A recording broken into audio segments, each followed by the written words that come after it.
everybody, and welcome to a new episode of the MinnMax Show, a place about games, friends, getting better. I'm Ben Hansen in the MinnMax studio, and thankfully I'm not alone because... Well, technically you're always in the MinnMax studio, aren't you? Well, I'm in the upstairs MinnMax studio normally. Oh, the other studio. Yeah, we have a studio and kind of like a mini studio in the mansion that is the Hansen Place. And some living space. Yeah, I mean, kind of funny who, am I right? Like, this studio has a house with it. And the crazy thing is the rooms shift around every day, and you gotta figure it out. This guy still got it. You said he was all washed up, Leo, but look at Jeff go. I take it back mostly. Of course, we're joined by Sarah Pozorski. Hello. We're joined by Leo Vader. I'm a hungry, wungy gamer. Check on the show plus for context. Joined by Jeff Marchiafava. It's me. Welcome. In studio recording. It's rare. You know, it's kind of tough to line up that idea of like, okay, we have 9 people at MinnMax. Everybody's played these different games. And then on the horizon, you see like, wait a minute. Schedule 1, Inzoi, Blueprints. Is it gravitating towards a Minneapolis possible crew? And the answer was yes, if we kick out Janet. Everybody else who's super excited to talk about these games. Yeah, for sure. I know, it feels bad limiting it, but it's like, what's the value of in-person versus limiting it? They can talk about it any other week, just like the Sims chat. We can have it and schedule it at any week. Anytime. Why even bother putting it on the main podcast? That's what bonus pod's for. Absolutely. Can people hear our chairs like squeaking together, do you think? Just back off from no, me, you and then back I'm not going to off. have a problem with the chair squeaking. On this episode of the podcast, we're talking about some darn good games. We're talking about Blueprints. Apparently one of the greatest games of the year. Let's unpack it. We're talking about South of Midnight is out, everybody. Unpacking that one in a big way. Schedule 1. Don't call the cops. We're talking drugs on this episode. We're going to be talking about Inzoi, which is that Sims... To say clone is offensive. What's a better way to put it? I don't know. Sims inspired. Reincarnation. Big old fat wannabe. Nubby's Number Factory is a game that Jeffem did not make up. We're going to be talking about Promise Mascot Agency, Leo. Yes, please. And then we're going to return to Atomfall. And at that point, it will be nightfall. It's going to be a long, big episode. Hey, thanks, man. Thanks, Leo. Yes. Back half of the show, we got great questions as well from the community, so look alive for that. If you're wondering why we're not covering anything that was announced during the III showcase, the answer is check our YouTube channel because we're streaming our reactions to that there. But we're not going to be covering that because we have not experienced it yet because we're recording this technically on Wednesday. A Wednesday. And you know what happens in just a couple weeks, Jeffem? What? We're kicking off the next deepest dive. Oh my goodness. From Onimusha to what could we possibly tackle next with the deepest dive. We've locked it in. Ladies and gentlemen, if you're ready, and by the way, if you're new, thank you for being here. The deepest dive is the best, most thorough discussion about games on the internet. It's a multi-part game club discussion where people who support us on Patreon can submit comments and unlock the podcast version of these discussions, which are otherwise public on YouTube. Next deepest dive is going to be the one, the only... Plock! No, it's going to be Claire Obscure Expedition 33. Woo! Nice. Thank you. The Xbox promoted game, the big French RPG, very inspired by a lot of Japanese RPGs. So we're going to be tackling that. It's coming out April 24th. It's going to be a big one. I don't think the game is going to be like, Atlas level length, but it's going to be on the bigger side of a deepest dive. So there'll be multiple discussions. We're covering... in the first discussion, which will be airing the week after the game comes out, we're covering everything in the game up until you get the 4th character, which I love that as a stopping point. Very clear. When you get the 4th character, that is the stopping point. And we love doing new games for the Deepest Dive. Typically, we've been like, well, Zelda, that's going to be good. We should tackle that for the Deepest Dive. God of War Ragnarok, we're feeling good about that. But it's tough when you don't know how the game is to lock in a Deepest Dive. Right. But, wink, wink, we're feeling good about tackling Claire Obscure Expedition 33, that RPG. So if you're craving another RPG Deepest Dive, you can support us on Patreon, join along for the journey, submit your thoughts on the game as we unpack this game in a huge way. Just like we're going to unpack a game called Blueprints right here, right now. This game, this is Blueprints as in King's Son. Right. Is that just a play on Blueprints and I never even really put it together? right here, You right never put now? it It was until right there. now? This is why I'm so bad at this game. Greatest And it's puzzle. actually, it's not just that. Oh There's my a play God. on play on play. There are puzzles in this game. There are puzzles in puzzles in puzzles. Wow. Okay, this is a conversation that's going to be delicate and tricky. We can all navigate it in our own way. We're not going to spoil anything. It's a game that has, the easy comparison maybe, a lot of people are comparing it to Outer Stop. Wilds. immediately stop. In terms of if you go in blind, you're going to have a much better time unraveling the mysteries of what's actually happening in this game. Okay. As somebody who like loves Outer Wilds, my big sticking point with the Outer Wilds comparison is when you unlock the big puzzle of Outer Wilds with knowledge. Like once you have the knowledge, you can get through Outer Wilds no matter what. Even if you start the game, end the game, whatever. Blueprints, because it is that sort of like roguelike game, you can have the knowledge and RNG can just say like no. Right? You can have the knowledge and the run can just suck. So True. it's like I would never compare this game to Outer Wilds. Like I went in being like, people said this was like Outer Wilds, and then I played it and I was like, this is not like Outer Wilds at all. Why would they lie to me? However, you're loving it? I do really, really like it. Okay, so we're going to unpack this thing. So what I was trying to get to is just spoiler-free discussion. Yeah. It's an interesting game to talk about. Like I was watching interviews with the developer whose Dog You Bomb is the name of the developer technically, and then Tonda Ross is the creator here for this new game, which is out on PS Plus Premium, Extra, Extreme, Extra Spicy Cheeto, whatever the hell they call that thing at this point, the highest version of PS Plus. But even interviews with them, they were bleeping out words in the interview so they weren't spoiling things. And the words they were bleeping out, I'm like, how could that possibly be a spoiler?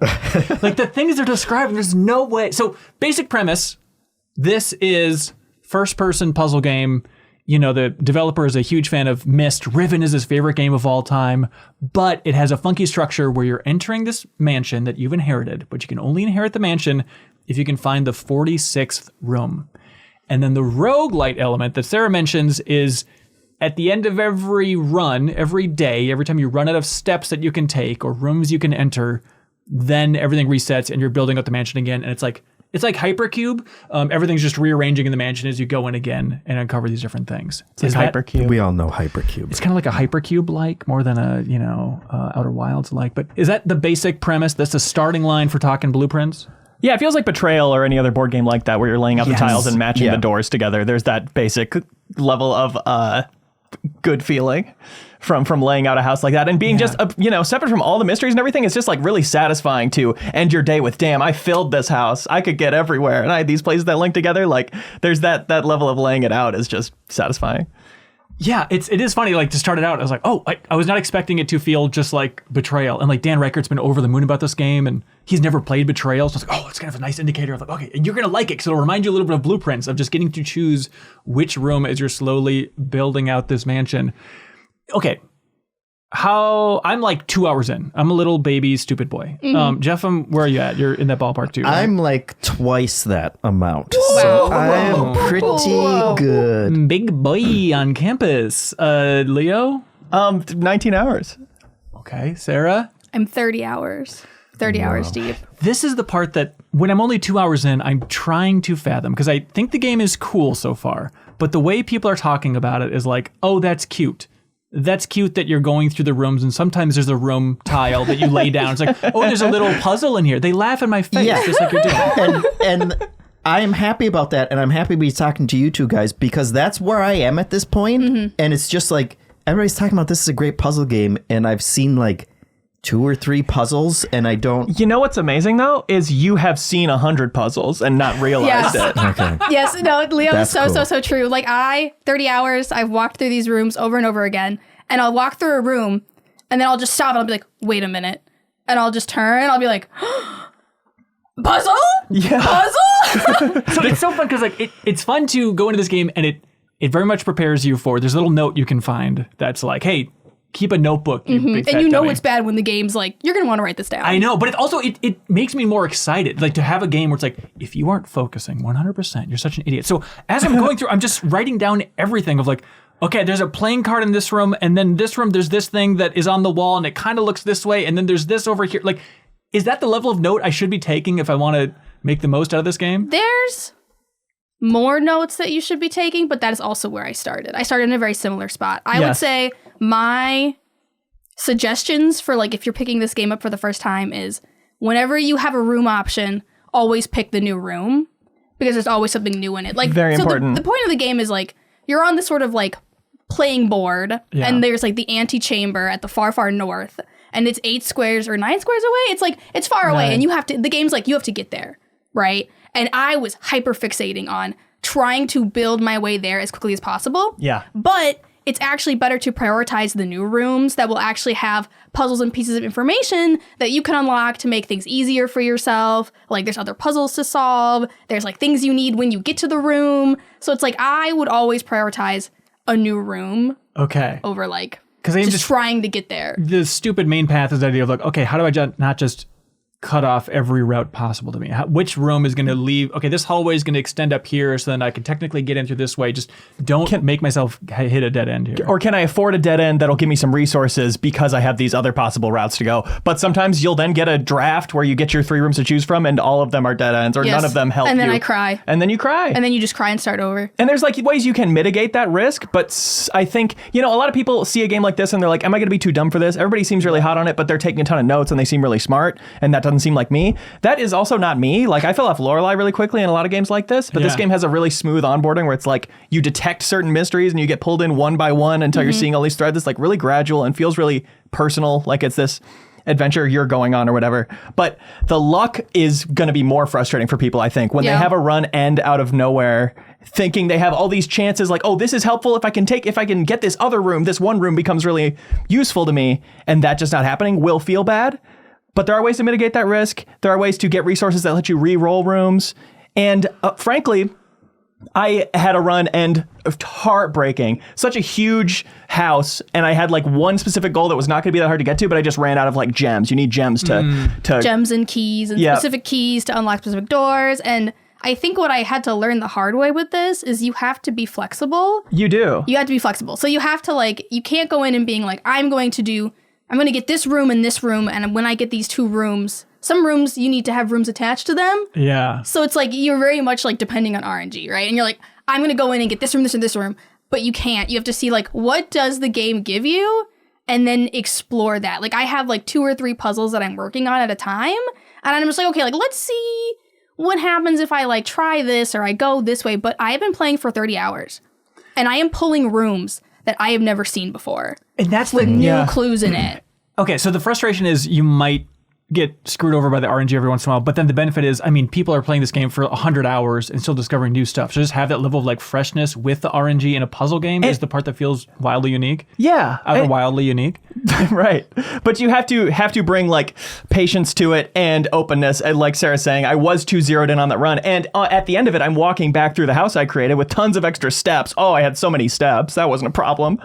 But I'm looking around and I'm trying to figure out like, is there anything else I can take notes on here? Anything else useful about the way I laid this out? And I go into this one room and it is like, my world opens up. I'm like, oh my God, I never noticed this super basic thing about this room. And now this whole other thing, like this run just became useful because I noticed this. And what is unique about this game for me, note-taking wise, lots of games you got to take notes. Yeah. A lot of puzzle games, you're kind of just taking notes of like keys to solve solve codes with, like deciphering things. And there's not that much of that in this game. What I take more notes on is simply like goals, keeping track of things I want to do, like finding this room has a secret entrance. I need to find that. I'm seeing these things. Where are they appearing? Can I make a note of which room has which thing?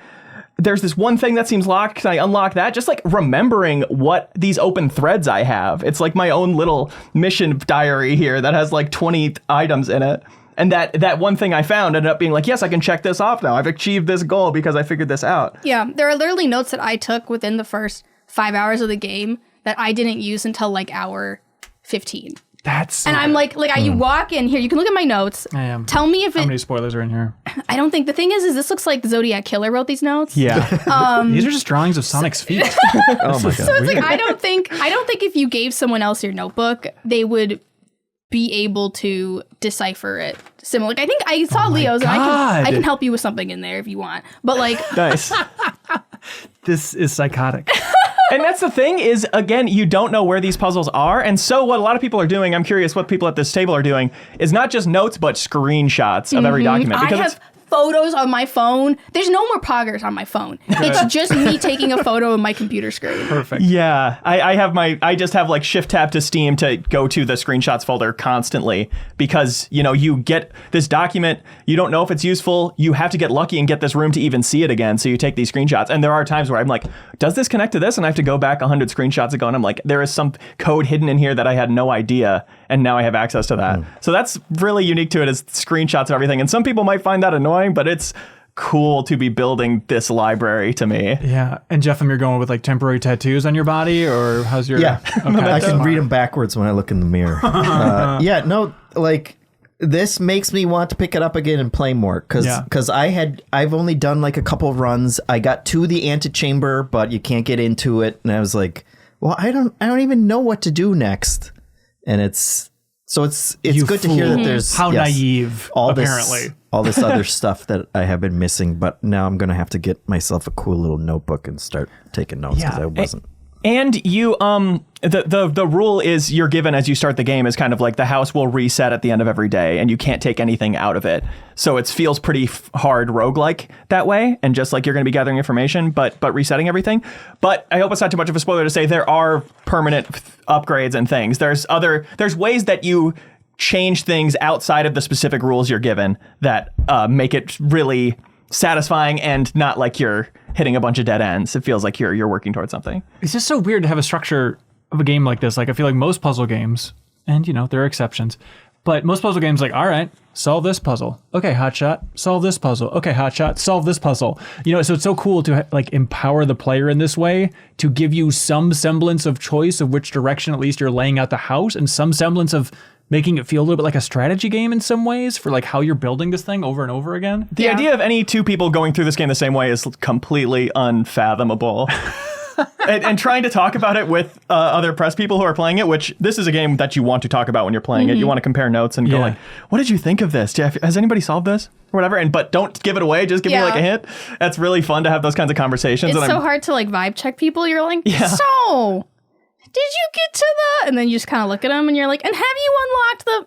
And what would I do if I wanted to... And that's how like you're trying to... I think the big thing for me is because it's a big puzzle game and it's launching tomorrow, right? Yeah. So there's not a lot of people who have played it. And there's no information on the internet. It's literally just you and your own mind. And I think that's like what's been bothering me the most. Like even if I had questions, I can't... What am I going to Google?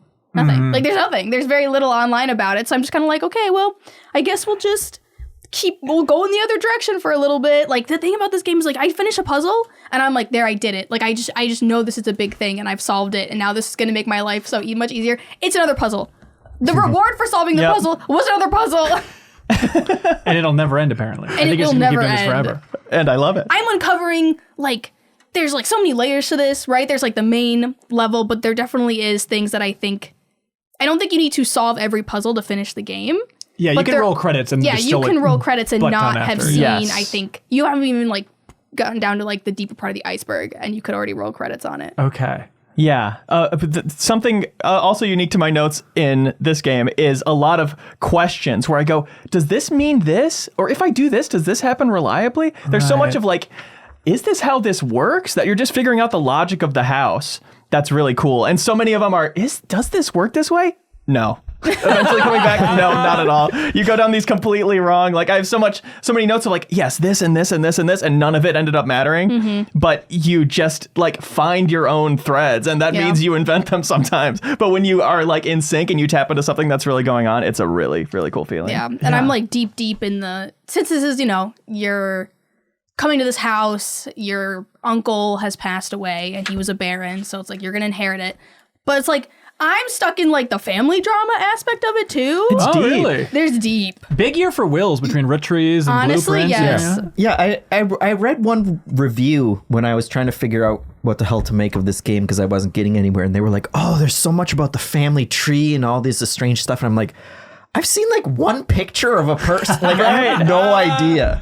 That's the weird thing too, is like jumping into this game, I was like, all right, digging through everything. Let's crack open some drawers. And you realize like, oh, there's much less interactable objects in each room than you expect for this type of game. You think it'd be like a VR game or some immersive sim where you're like scurrying through everything, lifting up the bed sheets. It's like, no, it's like occasionally there's something sitting there you can grab, but most rooms just kind of, you're going to light me up, seem like what they are. It just seems like an empty room. And you hear how big this game is and you get into it and pretty soon you're like, I feel like I've seen most of the rooms. Right. And they can't be laid out in that many different ways. But then it's really incredible how small it seems at the top and then how much it just branches out as you learn more and more. Because it does have that, like, it's deceptively small feeling, which I think is why people have had a really easy time getting into it, even if they aren't necessarily big puzzle people. Yes. It's approachable at the top level, and then it just gradually, wherever feels natural for you to get into it deeper, that's how you get into it. Weird. I mean, how hot are you on this thing? Because like Haley's already like, it's game of the year, locked down. Top done. 10 easily. Okay. Of all time.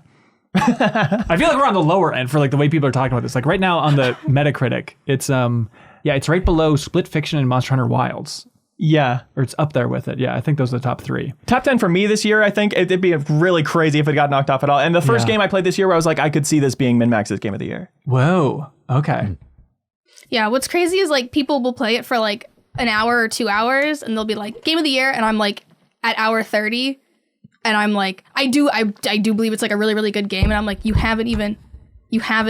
Right. It's only been like 2 hours. You just like being like, bathroom here. Yeah, like, that's our game of the year. I think that just like proves like there's really nothing like this game. Like I find it hard to compare it to other games. Yeah. I saw like people were joking about calling it like a Metroid Brainia.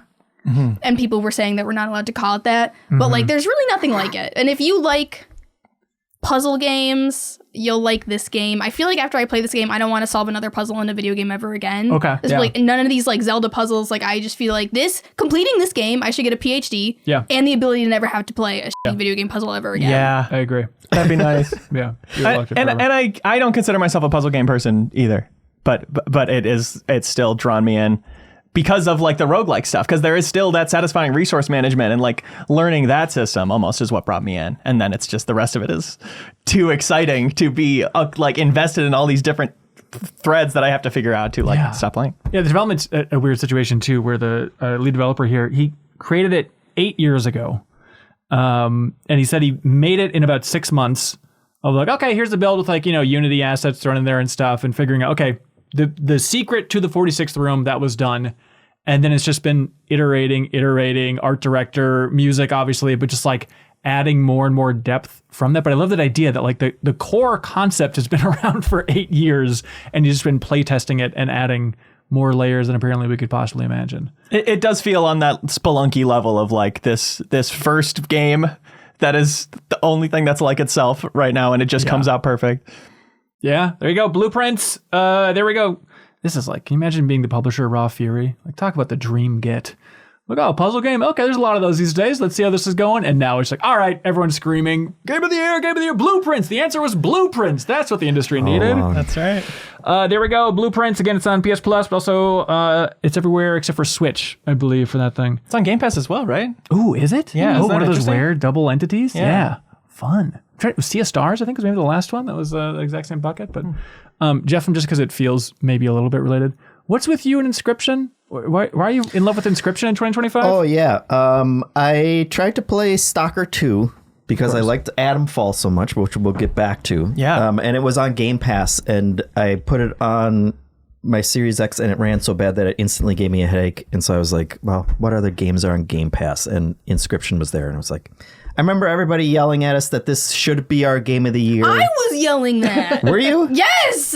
He hears you as multiple voices. We need to listen to Sarah more often. That's what I'm saying. It did fine on our list. Are you literally looking it up right now? No, I'm just checking my email. No, it was number 28. Someone told me in our... Really? I loved Inscryption. Whoa. Yeah. Wow. And it turns out Sarah was right all along. It's crazy. It's super good. I was a fool because I looked at screenshots when it came out and it was like, I don't want to play a deck builder where the cards look like that. Like Mr. Deck Builder? Mr. Bad looking card game lover? Well, this was back in 2021, so I wasn't as into them at that point. Right, your previous life. But it turns out the production value is just off the chart. And I didn't like the kind of aesthetic of like kind of old grungy, older era graphics, like I didn't appreciate it, and I didn't appreciate it until I started playing it. That like, I've never actually played a deck builder that exists in 3D space, where it's like, but like you're battling another person on the other side, and you have to do so many points of damage. But the way they visualize that is just this scale that's sitting on the side of the table, and every time you score points against them, like golden teeth drop on their side of the scale, and it ticks over towards their side of it, and it's like. And it's a tug of war back and forth. Like, so if they score against you, all of a sudden you have to score more points to get back. And it's just like that's a fun mechanism. It's not that different from other deck builders, but I've never seen it visualized in such like a tactile, satisfying Queen's way. Blood says hello.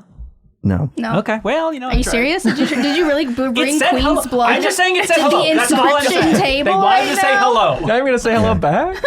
Yeah. Yeah, but so I streamed some of it, and then I kept on playing. I immediately bought it on Steam Deck so that I could play it on my Steam It Deck. seems a great one to go back to. But now I'm like split between two, like both places on Xbox and Steam Deck. I made a lot more progress on the Xbox version, but I will totally happily go back and play it on Steam Deck now. But I got to like, I got out of Act 1.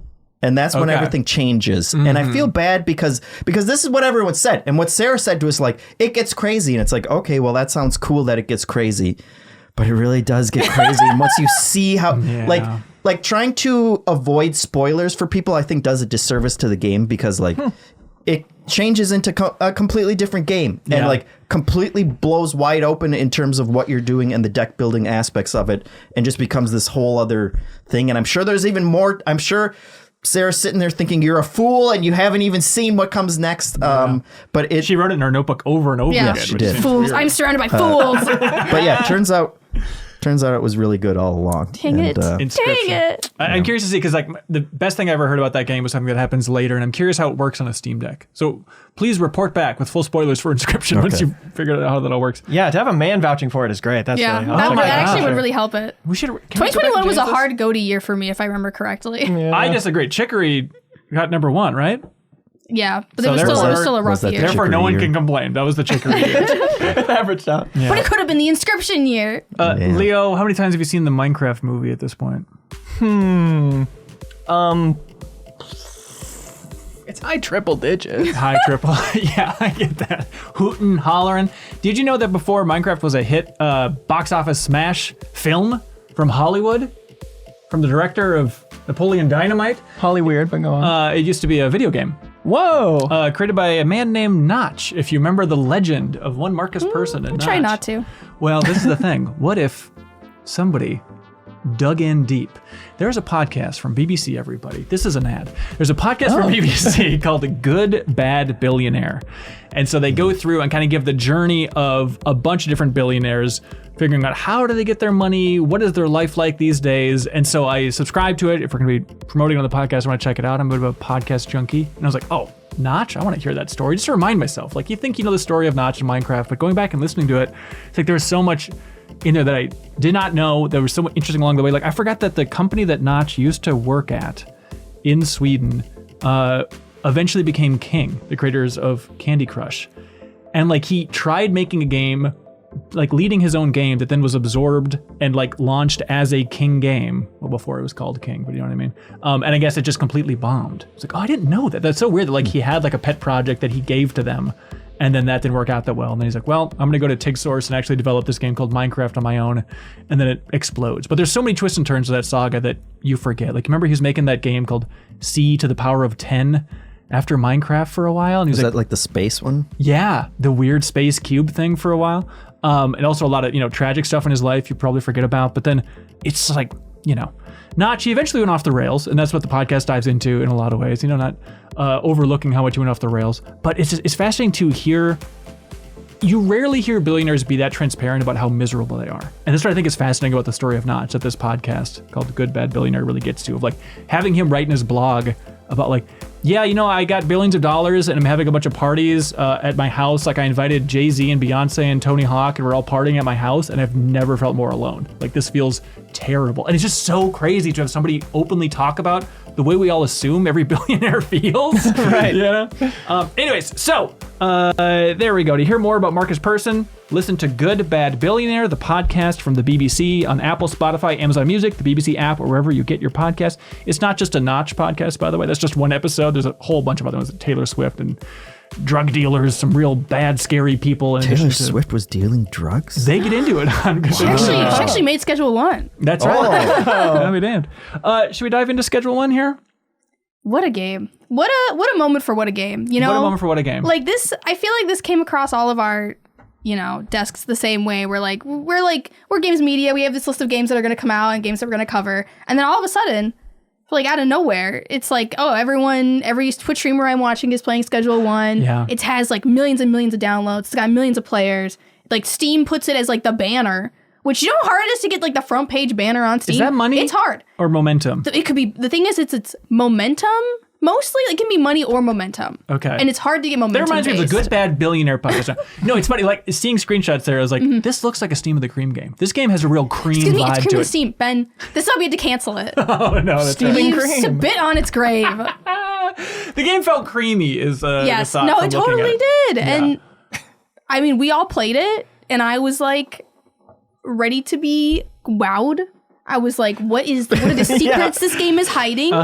And I've come to the conclusion that it's good, but like not anything. It's not hiding anything special. It's a first-person, open-world drug creating and selling simulator. The easy pitch is imagine first-person GTA, but through the lens of drug wars on the calculator. Is that what we're working with? Sure, yeah. Chinatown Wars specifically? Style. Yeah, more systemic, more, getting drug dealers and giving them your drugs and them selling them and reporting back to you and stuff. Yeah, but before Leo gets critical, just like lay the land here. I mean, Sarah talked about it tearing up the charts. I mean, right now, there are more people playing this than Monster Hunter Wilds on Steam. Like, it is the biggest game of the year that's new. It looks better. Yeah, what do you think about this? I enjoy it. I mean, it's really smooth and simple, and it's funny. It's like you play it and you're like, I would like this just as much if it was like, a game about making crafts and making a little craft selling business. Just happens to be about drugs, and you're doing that happens to be the satisfying things you're doing of like snipping the buds off the plants and mixing them with donuts to make new flavors. I do of like drugs. getting my Sudafed for my meth. And then putting in a little chemistry container and then like stirring it all together. And then I like to break the meth with my little hammer. Ooh, that did look like the best part of breaking. The thing about this really game tempted. is like it has a lot of really satisfying mechanics, and it's just really solid. Like, it's solid, simple, good mechanics. The tactility of it that you don't get in most games, even like bigger game, like if you think of like Grand Theft Auto San Andreas, where it was like that was like the closest that like had actual systems for like taking over gangs, and you were actually doing like illicit things in it, but it was like, but you're not like snipping the top off of like a soil bag and then tipping it sideways or like like actually like using your little watering can and like aiming at like it just has a layer of like you're actually doing these very specific things. You're gonna plant a seed for your marijuana, and you like pop the top off of it, and then you turn it, and the little seed like actually rolls out and falls where you've aimed it, like. And then just like walking around, it's like, I got to get to the hardware store. Like, it's going to close in a minute. Like, I can probably run over there and get back before curfew goes into effect. But like, but I'm carrying all the cash that I made, and I have to like get to an ATM first to deposit it because they only take credit cards at the place. And I should remember to pick up a garbage bag because the garbage is full, and I have to like all of this weird, like the minutia of it is what makes it a sim game, I guess, and what is more interesting to me than just like, hey, click on this guy and you'll get $500 because you sold him something, like in a like a more generalized look at it that you usually would get in video games. But as a drug dealing game, it like gets far enough where you eventually outsource all that. Like I watched my friend play it, who is playing it till 6 a.m. every night for weeks, and his operation is unbelievable. Him and his friends talk about getting like tricked into playing Factorio because those systems gradually come in until you have like 30 employees easily, and you have all these things mapped of like this storage goes to here and this goes to this delivery thing, and these deliveries come to the loading zone and people unpack them. Oh and bring my them god! here. Do you have to worry about the cops crashing in on that? Like I saw in a video review, there's a really fun mechanic of like you can get like searched by the cops, and you have to move the drugs in your inventory pocket. You can only move one thing, so you can like move them around where they're not searching you. It's like that is such a good idea. Yeah, the gamifying that is cute, but the like actually rating your business is not in the game yet. It's early access, and that is coming. But as of now, there's no threats like that. But you can like get a gun and shoot cops. Yeah. Interesting. Yeah. Like I was getting searched by the cops, and like my friends just came up and started pummeling the cops, and then we threw their body into a trash can. And no harm done. No harm done. Like She had the trash bags for it. Yeah. So Easy enough. But it's cool because, like, you know, people text you and they're like, meet me here for the drop, and you have to go to the drop to get seeds, and then you can do your own drugs. And the drugs have pretty, like, interesting effects. Like, one lit my hair on fire, and then it was, like, anti-gravity, so I was jumping onto the tops of buildings. Like, you can, like, when you mix the drugs, you can, like, you know, do your own supply and stuff, and the effects are pretty funny, but... Yeah, it's just really solid. And I feel like at a time when a lot of games releasing are not solid, I think people are really enjoying this. Yeah. It is funny to see it just blowing up in such a huge way. It's very, very flattering and very sweet, but it's funny because it's like, you know, one of the most played games in the world at this point. So I reached out for some codes from the developer studio, name is TVGS. And the email they sent back is like, what? I can't believe MinnMax wants to cover my game. I'm like, it's like the weird thing. MinnMax wants to cover. Do you know who is streaming your game? checked your sales lately? Yeah. Exactly. He's too high. He doesn't really understand what's happening. Okay, take back saying it's a good game. It's a great game. Oh, wow. 10 Interesting.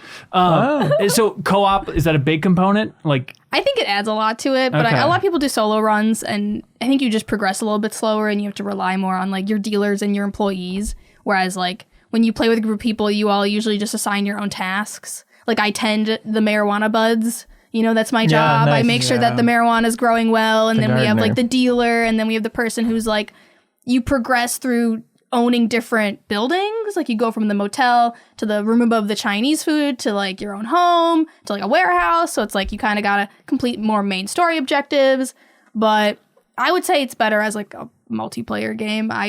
People play it alone, but I'm like, I just don't feel like it. yeah. I've been enjoying it alone. It's like a podcast game for sure, doing the simple, satisfying stuff. And mostly outsourcing it to dealers, you can just choose what products you have for sale or not, and you can just have nothing be for sale if you don't want to be like catching up with all these orders. But it also is fun to go like, somebody wants a certain thing, you can negotiate. Actually, I'll give you 5 of these things for more money. And they're like, okay, fine, I guess. And you say, and it'll be in the morning. And then you make it overnight and you have the deal set up in the morning. That little, the systems there are enough to satisfying and fun. They'll show up on your doorstep too. If like I've had people show up and I'm like, get out of here. Like the cops are going to come. Yeah. I mean, there has to be... It's hard being a drug dealer. It's so hard. It's so Our hard. heart goes out. But like, there's got to be thousands of drug sims on Steam. So it's so fun to see one just, all right, this is the one. This has the quality that we need. And you're roping in the nostalgia Everybody for drug wars. really wants GTA 6 to come out. Honestly, I wonder if there's any ounce of backlash for GTA 6, if at the end of the year people will be like, you know, what was my GTA 6? And I'm pretty smart was Schedule 1 on Steam. It does feel like the way GTA could have gone. Yeah. For sure. Right. Just piss poor graphics and just focus on being That's part edgy. of the charm. I find the graphics to be part of the charm. Yeah, the graphics are fine. And Grand Theft Auto Online is like almost in that direction where you own a bunch of different businesses, but it still is just stuck in the Grand Theft Auto engine where all you can do is shoot people and fly around and do some menu management. But it's like if it went more into you're building a business from scratch illicitly. Yeah. I don't know. It's cool to have that version of that open world. Yeah, for sure. This ain't open world at all, unless you count the South as one big open world, Jeff, which I know you've gotten on a platform and declared several times. The point is the game is called South of Midnight, everybody. Right. South of Midnight is out from Compulsion Games. This is a Microsoft game from like the studio that made We Happy Few, which I had to look up. I mean, that went 1.0 back in 2018. Like it has been a long time since the last Compulsion Games joint, but then Contrast before that. This is the game that's a love letter to the South, some would say. A gothic folk tales from the South. And then the gameplay itself is, Jeff, how would you describe South of Midnight? You asked the wrong person. Kind of Uncharted-esque, but not nearly as good at doing anything that. That's the worst honestly, description of something I've ever How heard. we're describing it is that it's very nostalgic of the Xbox 360 era, is how I've been that's a good way to describing put it. it. Okay. And it's melee only from Yeah. a picture, Uncharted. Yes. Right. I was thinking traversal. Yeah, totally. I'm liking the game, but I realized that I don't like any singular part of what I'm doing. It's like the sum of the parts is better. The thing that I do really like is I really like the setting. That is I like the absolutely. characters. I like the story. Yes. I love the idea of like Southern folklore as a thing that you're pulling from. So that's the stuff that's really keeping me going. In terms of like the actual gameplay, the exploration, like the traversal is what I really meant when I compared it to Uncharted. Like that third person, I'm going to climb around on stuff.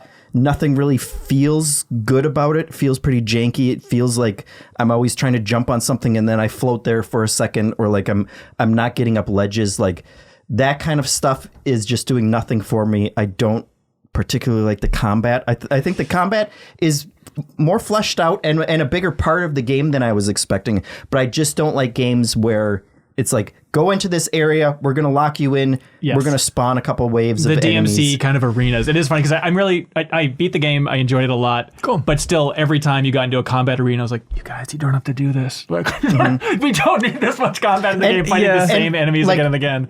Big kudos to them. They are another one of these games that I will bless up and down every time they do it. They give you a ton of like difficulty sliders that you can affect. So I like turn down all the combat. I've been enjoying the combat more because I don't have to just like constantly dodge and get in one little hit when I want to. Like I can breeze through it pretty easily and get back to the story parts that I'm actually liking. And so it's just it has been a weird game where it's like 90% of the time, if you ask me if I'm enjoying what I'm doing right now, the answer is probably no. But it's like, but the larger part of it, I'm still being drawn back to. And it's like, and the rest, I think, I hear in a lot of that. I think the rest is just so smooth and simple for like, you're not going to get lost in this game.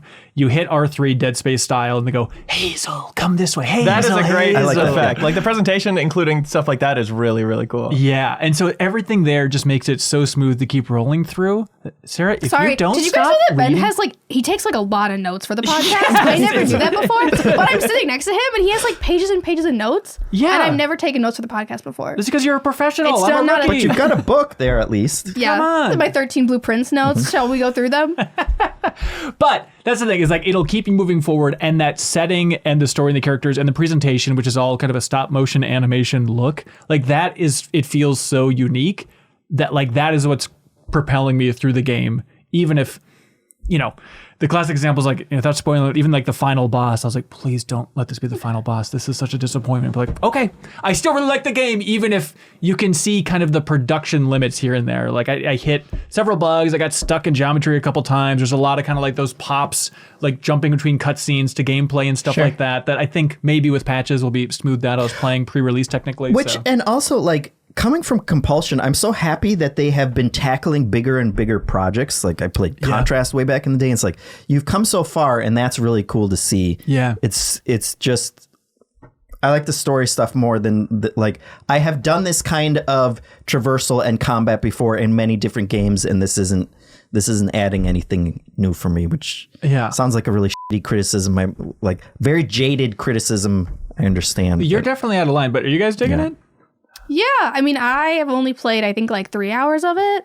But I've been so impressed with like the music in particular in this game. Oh, yes. The opening song with when you're running through, it opens in a storm and you're running through the storm, right? The opening song when they bring out the trombone, I was like, this is what video game music is missing. Yes. So true. Trombone, like you really feel like they set that like deep south kind of like rolling feeling with the music, and then they have individual songs for specific parts of the game with lyrics that match the individual parts of the game. I'm like, what's happening? It's so smart to make you care about. So the premise of the game is you're trying to find your mom who was swept away in a big storm. The house was swept away, and then chapter by chapter, you're kind of just uncovering different Southern folklore characters and trying to wrap your head around their trauma, basically. It feels a lot like Psychonauts in a way, narratively, of you're kind of like jumping from mind to mind, not literally the mind, but just trying to wrap your mind around what did this person go through? How can we help fix this along the way while doing some simple DMC style combat there? But it's so smart as you're going through these areas, when those songs start to play, just to build up your feeling and connection with this larger character that's usually going to end in like a big boss fight against this big creature. But just to be like, to have a song narratively drive home, like, there's a big alligator, it's going to destroy you. Just, like, it connects you more and it makes you more invested every step of the way. It's a cool way to kind of spread the thrill of the big folklore character throughout the entire chapter. Sure. Mm-hmm. Yeah. I'm feeling about the same as everybody else here for sure. Like the presentation is unbelievable. And just the design, like that claymation type look, the figures or whatever, it's more accurately like than claymation. I don't know. But yeah, just like seeing a new character's face, you're like, I love that they made this character's face look this weird. Yes. This blatantly stylized. Like, I'd love to see that so much more in games like this. Yeah, Sarah and I went to a GDC talk along with Haley about the animation in the game. And yeah, it was really interesting to hear them try and just analyze a lot of Coraline references. And you know, you talked about it on Bonus Pod with Haley, but that was interesting just how much they were trying to mirror the kind of hiccups and pops, what they call those, the kind of just like weird jittering that stop motion has. Yeah. Like, how can we put that in a game without it being too distracting? But like it does look so good. And I'm totally with you. Like, the characters are great. And also like the voice acting for so many of the characters. Like, God, I am so into the voice acting for this character. And it turns out it's voiced by the guy who did the mocap and voice for Jar Jar Binks. And he was the mocap director for all of this game. But it's like, oh, he's my favorite character in the game. That's incredible. Yeah, just knocking it out of the park.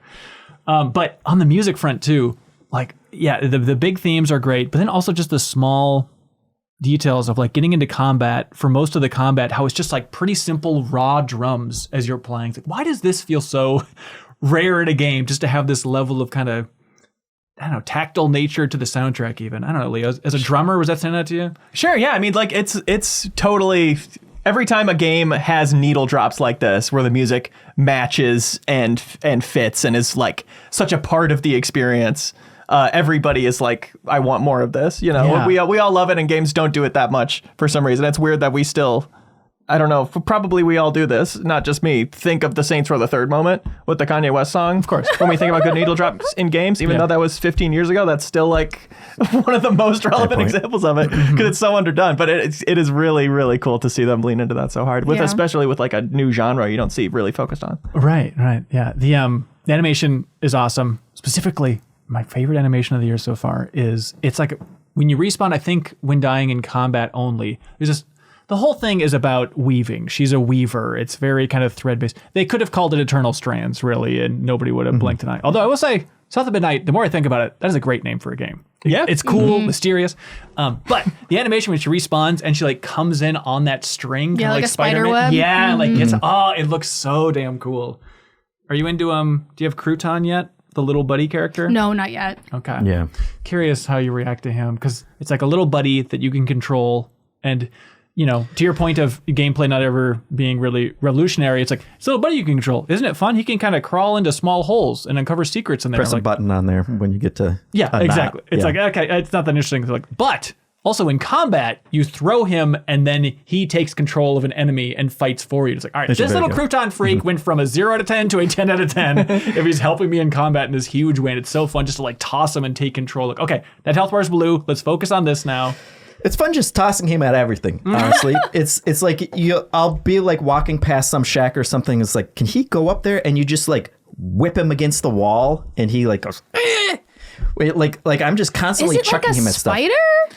No, he's like a little scary stuffed animal. Oh. Think of like a Voodoo Vince type situation. South of Midnight. Let's see. You're going to love the way he looks. I guarantee it. Oh, yeah. This little freak? He was in the opening claymation. Yes. And like they had like a whole bespoke opening claymation. Which was crazy. What? Yes. Which was bold to be like, let's show you what we're going for with the gameplay up front. Which doesn't live up to it. It doesn't live up to it, Yes. but like it's It was so very cool though. Yes. Yeah. This game has so much in the vibes camp going for it. Like the branding, branding, but just like the way they brought all these things together with the art and the music and the characters and like the folklore and the accuracy. But you're like, and then I'm just saying, why did you put combat in it? Like, I am with you guys 100%. I'm like, okay, I'm like playing it. I'm like, what was the reason? Could we have maybe changed this to be, I don't know, something else? But I mean, more narrative based, I guess. But like, it feels fine, even if it's not revolutionary. And you know, as you're going through the gameplay, you know, you're going to be doing some wall running, which might be the most exciting. I like the float. But other than the float, like wall running might be the most exciting thing you're doing as you're navigating the space. But at least the settings are nice. Like I was flying through the bayou and I'm like, well, I mean, at least it's a nice setting to run through. It could be worse. Has wall running jumped the shark? Are we at a point now where like Split Fiction, plenty of wall running, Mario Kart has wall running? I feel like a long time ago. Yeah. I feel like the second Jedi Knight or whatever was when I was like, I don't ever have to do this again. Wow. But I mean, no offense to Leo, like it's different in multiplayer games. I could see how that would be like your standout of like. I'm sure it's very satisfying then. In like single player games where it's just like you're following these linear paths and it's like, oh, this time you're gonna run on the wall though to get to that side. It's like, I don't care anymore. Saying stuff like this in an in-person setting when I can do physical violence to it at any time, really bold, man. You're still very much into wall running, you know? That's your big... That's what I hang my hat on, yeah. It's like, because what? You're just not going to complain about running on the floor. You're just going to run on the floor like everybody else and be happy with it forever. Ceiling running. That's the future, baby. Yeah, I think you did that in Split Fiction, though.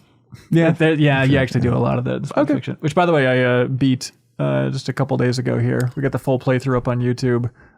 Ending was hyped up and still it was like, yep, that got me. It gave me goosebumps. Like, did you cry? No, not that level. I did. Back to South at Midnight, though. It was like, okay, I appreciate the story. And then there's like one line read. I was like, okay, now I'm more emotional than I ever could have expected. Like, really? After a little hug, there's just a moment that like frickin' got me. Nice. It'll sneak up on you. The writing's good, like surprisingly good. Yeah, and I love that there's like a bunch of time spent at the start introducing you to the characters in your neighborhood. That's like cute, funny little scenes, and then they introduce you to weaving and the magic and stuff, and it is 5 seconds. I love the pacing. Can I just say I love the pacing of this game? I feel like most games they drag it on a little bit for too long. This game, you're like, I love that we're moving, we're grooving, like we're getting our weave, we're talking, okay, we're out. You don't need to over justify why the magic is real or whatever. We can just get it and then playing. And it's funny. I'm curious to see like, you know, how much feedback they got from playtests and stuff, because they have like kind of a glossary in the game, like an index you can go through, a codex from Mass Effect of like if you want to see exactly who these mythological creatures are, all the characters, stuff like that. But then on top of that, in between chapters, they do like a recap kind of like storybook thing of like, here's everything that just happened.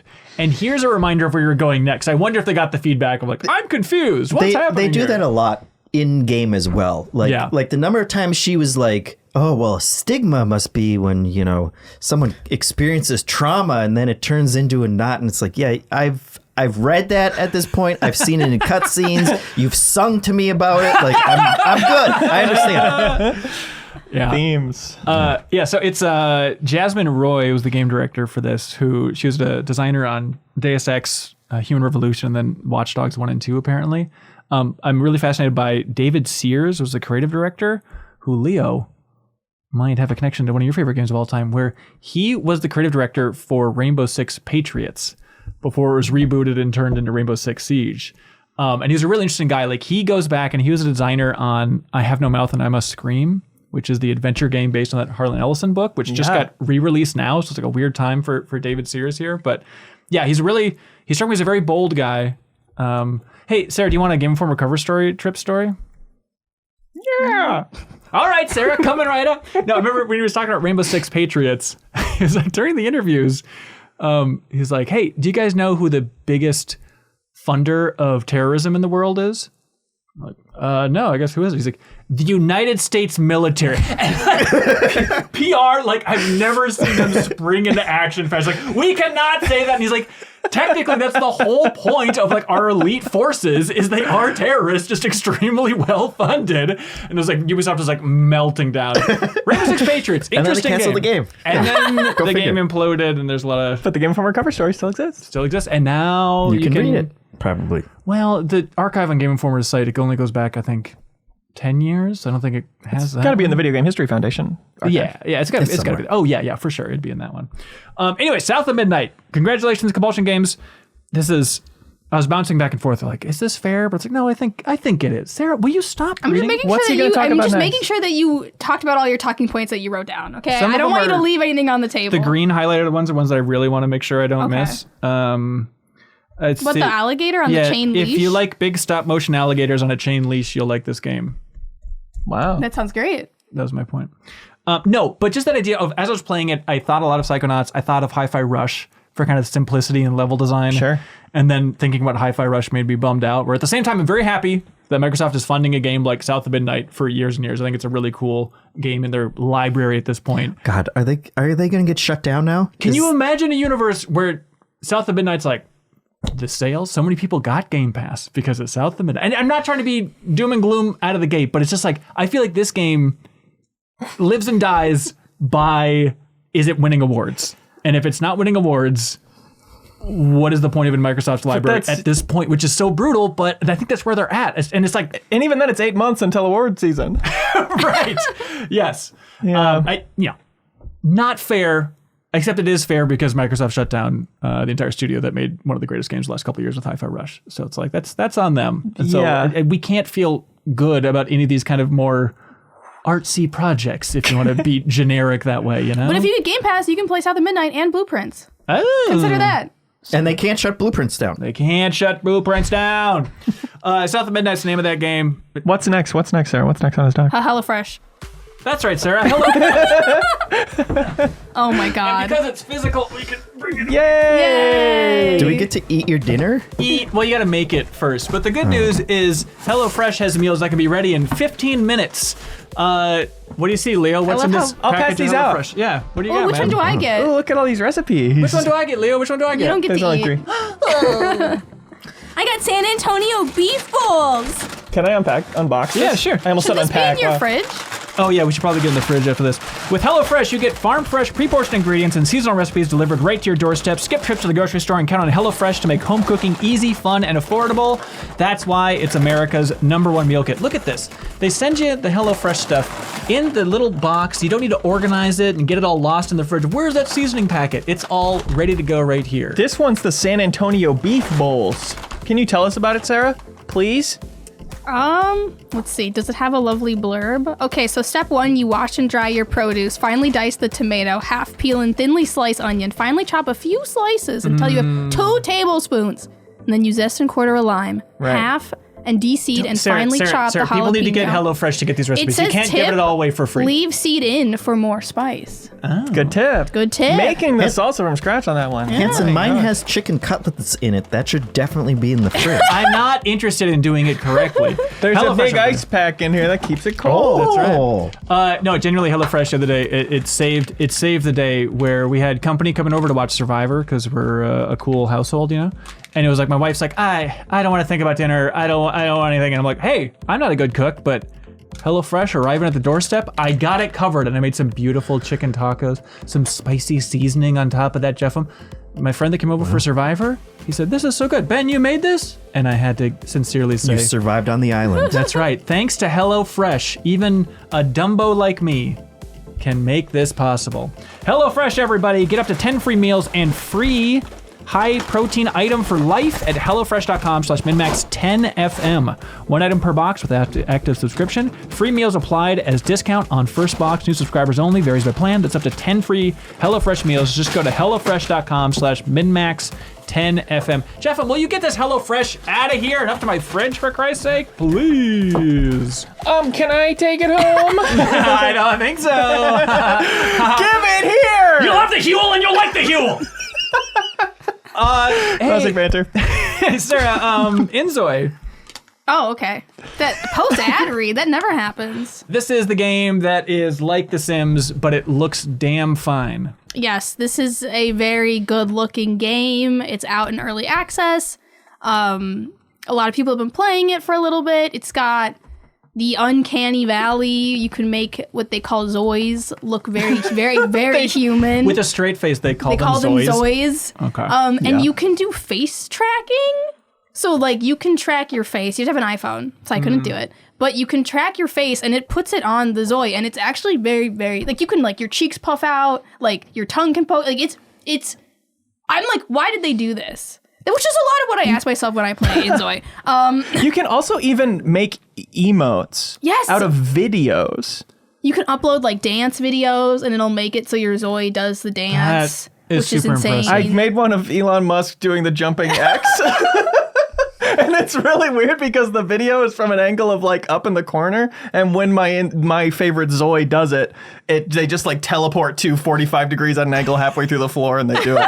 But it's like a perfect recreation of the animation. Mm-hmm. It's just that the video's wrong. Also, before we see like YouTube comments, like they have had some weird AI controversy noted. Yeah, so AI's in there. They've said that they've been training their AI on their internal stuff, but how much do you believe that? They have a whole option where you can drag in 3D objects, and the game will make a really bad version of the object in game. The part that freaked me out the most is I watched like IGN's early access review, and it was like at the very end, they're like, oh, by the way, the NPCs in the world talk about the power of AI and NFTs a lot. But like, they also talk about stocks. And honestly, some of the translation, it's giving like, not like AI translation, but it's giving machine translated in some locations. They say some really weird stuff. Like the Zois will like text you, and they'll be like, I've been tracing your face every night. And I'm like, you're doing what to my face? And the thing is like, it has all the pieces of a Sims game. It's got the Zois, it's got jobs, it's got a place that you can live and decorate, it's got other places you can go. But when you put the pieces together, it just doesn't quite fit. And the game, I just feel like it is early access. And it's got like really, it's I like it because it's open world. So you can leave your apartment, walk down your street, walk to your job. You go to your job and you have to do things at the job itself. And isn't it like Sims 3, which is your favorite? Yes. Okay. So it's like, I like that aspect. But also there's just no substance to it. Like I talked to this guy for like 20 minutes and then we were like, we could get married. And I'm like, this relationship's moving really fast. Like, it's like you progress the relationships too easily. I stole a baby at one point. Oh, who has I just picked up a baby off someone's floor and brought it home with me, and like nothing happened. Then I stole every baby in the neighborhood and put them in my house, and they didn't leave until they aged up as kids and then walked out the front door. Thanks, Mama. Is there like Story a karma generator. system? There's a karma system. But and that gives you positive karma? I don't quite get it because it's there like, oh, like warning, like basically zoom out. The whole thing is like you're working in a company and you're God and you're building these neighborhoods basically and you're managing the lives of all these Zois. And I appreciate how easily it is to switch between households. You can just see another Zoi and say, I want to play that one. And you will instantly switch perspectives, which I think is awesome. And The Sims should steal it, which is how I feel about a lot of the ideas in this game. Yeah. But the karma system, you can do like bad things and get negative karma. And then I like stole money and then the cops showed up to my house and they threw me in jail, and my Zoi was just stuck in jail for a day, and the days are really long. Yeah, the days are in jail. Super long, and I was just stuck in a jail. And I'm like, I'm literally just, this is just, I guess I'll just go play somebody else for a little bit. Everything is like, you can tell it's Korean because they only have like Korean products. Like you can buy a car and I'm like, oh my God, the Hyundai Ioniq 5. I've always wanted to drive one of those. Wow. And then you can actually drive it like with like, it doesn't just like teleport you places. You can actually drive it and then hit other Zois. And they had to patch out hitting children because people were doing that. So the kids just kind of like phase like the ghosts in Matrix? No, they go ragdoll. Oh. Now you hit the kids and it's just like a solid object, which I don't think is, I think the car stops? Yeah, the car stops. The kid stops the car. Okay. But thanks to the Honda collision, the airbags go off. Yeah, thanks to the Hyundai Ioniq 5. Yeah. And everything's like LG too, like an LG screen. And you're like, oh, okay. Cool. So it feels like as if The Sims was heartless. And I'm not saying this game is made by AI, but it feels like as if The Sims was made in a heartless way by AI. It's like, and it's like technically they had impressive, all the pieces and they just missed, some like how they work together. Like they just did the algorithm wrong. That's interesting. I've only played a few hours and I definitely wanted to talk to somebody who likes The Sims a lot to see if what I'm missing is just like me not having much experience with that genre. Because it is a lot of like, you have people and you have their general wants and you kind of like let stuff happen and see how things progress, but it doesn't seem like that many interesting stories are coming out of it for me. I tried to make an evil child and I was the character creator was a blast and I made a great looking evil child, but the very limited in the ways I can be evil. I kind of bully one kid at school. It's pretty much the extent of it. Not great relationship with my parents. I threw a party like a rager overnight while they were asleep, but there weren't really any consequences for that. You were in elementary school? Yeah. You could do that? That's hilarious. Yeah. It's just like it's got like the pieces and some of the pieces are really, really good. Yeah. And then they just they don't like, the relationships are kind of weak. They don't really mesh well, but it's like, I feel like this is almost have to make your own fun. It's more of, I don't know, I didn't really enjoy playing as a family, basically. I liked the single player baby kidnapping arc that I was going through. Yeah, that sounds pretty good. And it's like it's early access. Like, can they add that kind of flow to make everything feel better as it moves along and stuff? But weird release with Inzoi. It's this was the segue I was missing. It's Crafton, who's publishing this thing, who ended up buying Hi-Fi Rush, which South of Midnight reminded us of. So how about that? There you go. Wow. Yeah. See Full that? circle. See, I wrote that down. What did you see this, Sarah? What is this about? There's footage that leaked of the new Sims game. That's like a mobile game. That was it's my not Sims Project 5. Renee. Okay, so what is this? I don't know. Is this a new article? Yes. Yeah, they were like, we're developing the next Sims game. And everybody was like, oh my God, the Sims 5? And they were like, oh, who's going to tell them it's a mobile game? Okay. And then they kind of like kicked it out of frame so you couldn't see it and didn't talk about it for a little bit. And then they came out with all this stuff that they were like, we don't want to make The Sims 5 because you guys like The Sims 4 so much. And we would hate to have you start from scratch on The Sims 5 when you built up so much in The Sims 4. Classic. And it's like, meanwhile, it's like being held together with duct tapes and toothpicks. And every time I add an expansion, it breaks a little bit more. But you're like, that's right. I never wanted The Sims 5. Who am I kidding? So I don't really know what's going on with this mobile version, but is it like in that weird phase? Like I think of EA's confusing rollout of PopCaps, like Plants vs. Zombies 3. Remember, they keep rolling out a version of that mobile game in New Zealand. They'd be like, never mind. And then they revamp it like, this is the new Plants vs. Zombies 3. Never mind. This is a new Plants vs. Zombies spinoff. It just feels like EA in that mobile space is just soft launching things on a continual basis. And that's what this Sims project it's giving is. Like when The Sims came out with that Facebook game when I was in high school in like 2010 or We were all something. And you could play your sim through Facebook and like talk to other people's Sims. Was it good? No, I mean they canned the entire thing within a couple of years. Oh God. Is Farmville still doing well? Jeffem? I don't know. Did you? That Zynga? That was Zynga, all right. Zynga died a long time ago, didn't they? No, they released Star Wars Hunters last year, but they just shut that down, which actually was not bad as a little Switch mobile Star Wars shooter thing, I think. Did you know that I tried to make a Facebook game, Jeffem? No. When I was in college. Wow. Yeah. And I still was it? think this is a good idea. All right, here was the pitch. Okay. Because like the way back then with Facebook, when it was all the rage and we're all obsessed with it in college, like I remember like my girlfriend at the time, she's like, I'm friends with our friend Carrie. You know, she just joined Facebook and added her. And then I was like, oh, please, I added Carrie last week. And then I had the epiphany of like, oh, Facebook is turning people into Pokemon. So that should totally be the idea. Wow. And so the idea was like taking the profile picture from people on Facebook and then turning them into cards. And it was like a card battling game where it's like, okay, I collected this. And then this, I'm leveling up this friend in my Facebook deck. And they're going to battle this friend in your Facebook deck. And you can trade them along the way and stuff like that. When you say you almost made a Did you just have the Facebook game, thought? was that just the idea that you had? You tell me how far I went by me telling you how far I went. No, but I worked Checkmate. at a place and my boss was a programmer. And I pitched him on this, and he's like, that's really good. I'm going to develop that. And so we actually like got a prototype working of like the battle system, which is like a rock, paper, scissors thing. It was like a big pie chart for, you could change the levels of the odds of the rock, paper, scissors, yada, yada. So we had the prototype that would actually pull in the Facebook profile picture into that test thing. And I wanted to call it Face Deck. And then it was rejected. This is not a good one. It was rejected because you can't have the word face in a Facebook game, apparently, because it seems like it'll be the official terminology. So then you guys just deleted it? Then it was like, after I can't come up with anything as good as Face Deck, so I guess we'll delete it now. But that was it. I still think that's a good idea. I think so too. I think it would work better with like a Snapchat. situation, Yeah. not Facebook anymore. Yeah, I suppose so. Hey, Jeff, if this is too forced. If that game did well, we'd have to create a factory for it, just like Nubby's Number Factory. Ooh, I mentioned PopCap. Developers of Peggle. Now, Jeffem, talk about Nubby's Number Factory. I could give him a noogie. Yeah. Would that be a good has anybody else played this game, by the way? Yeah. Okay. Awesome.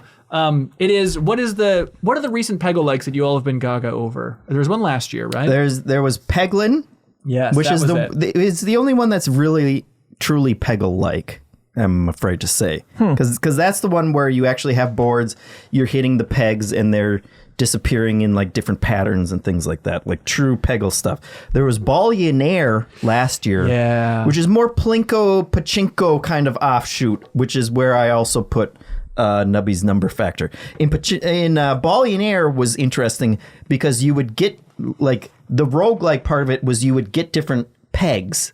Yeah. And the pegs would all have different abilities. Right. And that's what you would put out and kind of create an engine around that. In Nubby's Number Factory, the pegs are just numbers that will continue getting stronger as you go through different levels. Okay, we've got a crisis here. No, Sarah we won't don't. stop reading my notes, and it's invasive and it feels gross. I don't bust out the write door. so many personal things in there in the first place. I have a lot of thoughts on how you look, Jeffem. MeUndies, yeah. we know all the.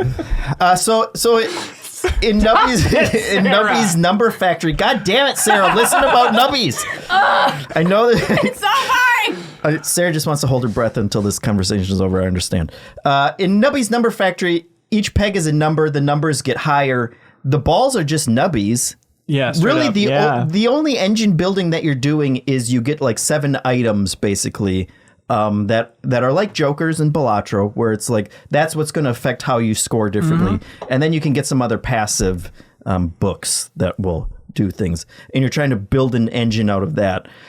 And the game is demented. It's gross and nasty. There's a Steam review that summed it up well that made me laugh, where they said, I scored a multiplier so high on round 103 that the game described it as, quote, you broke the game. And then later on round 247, I scored so high that it did actually break the game and the application crashed. Tremendous game. Yeah, that sums it up. It's people were crashing it a lot. I think they put out some updates. I haven't managed to crash the game yet. But it looks kind of like Windows 3.1. It looks nasty. It Yeah. looks delightfully nasty. It's cool looking. Yeah, it's creamy as well. I saw a couple articles about it before you had brought it up, and I was like, I love these types of games. I don't think I need to play this one because this one just looks like it's going to be gross. And then you brought it up and was like, everybody's talking about Nubby. Yeah. Do you want to check out Nubby? And I did. And it is actually good. And the aesthetics actually did grow on me. I'm not of an age where I have any sort of nostalgia for that look. Yeah. Like, Really?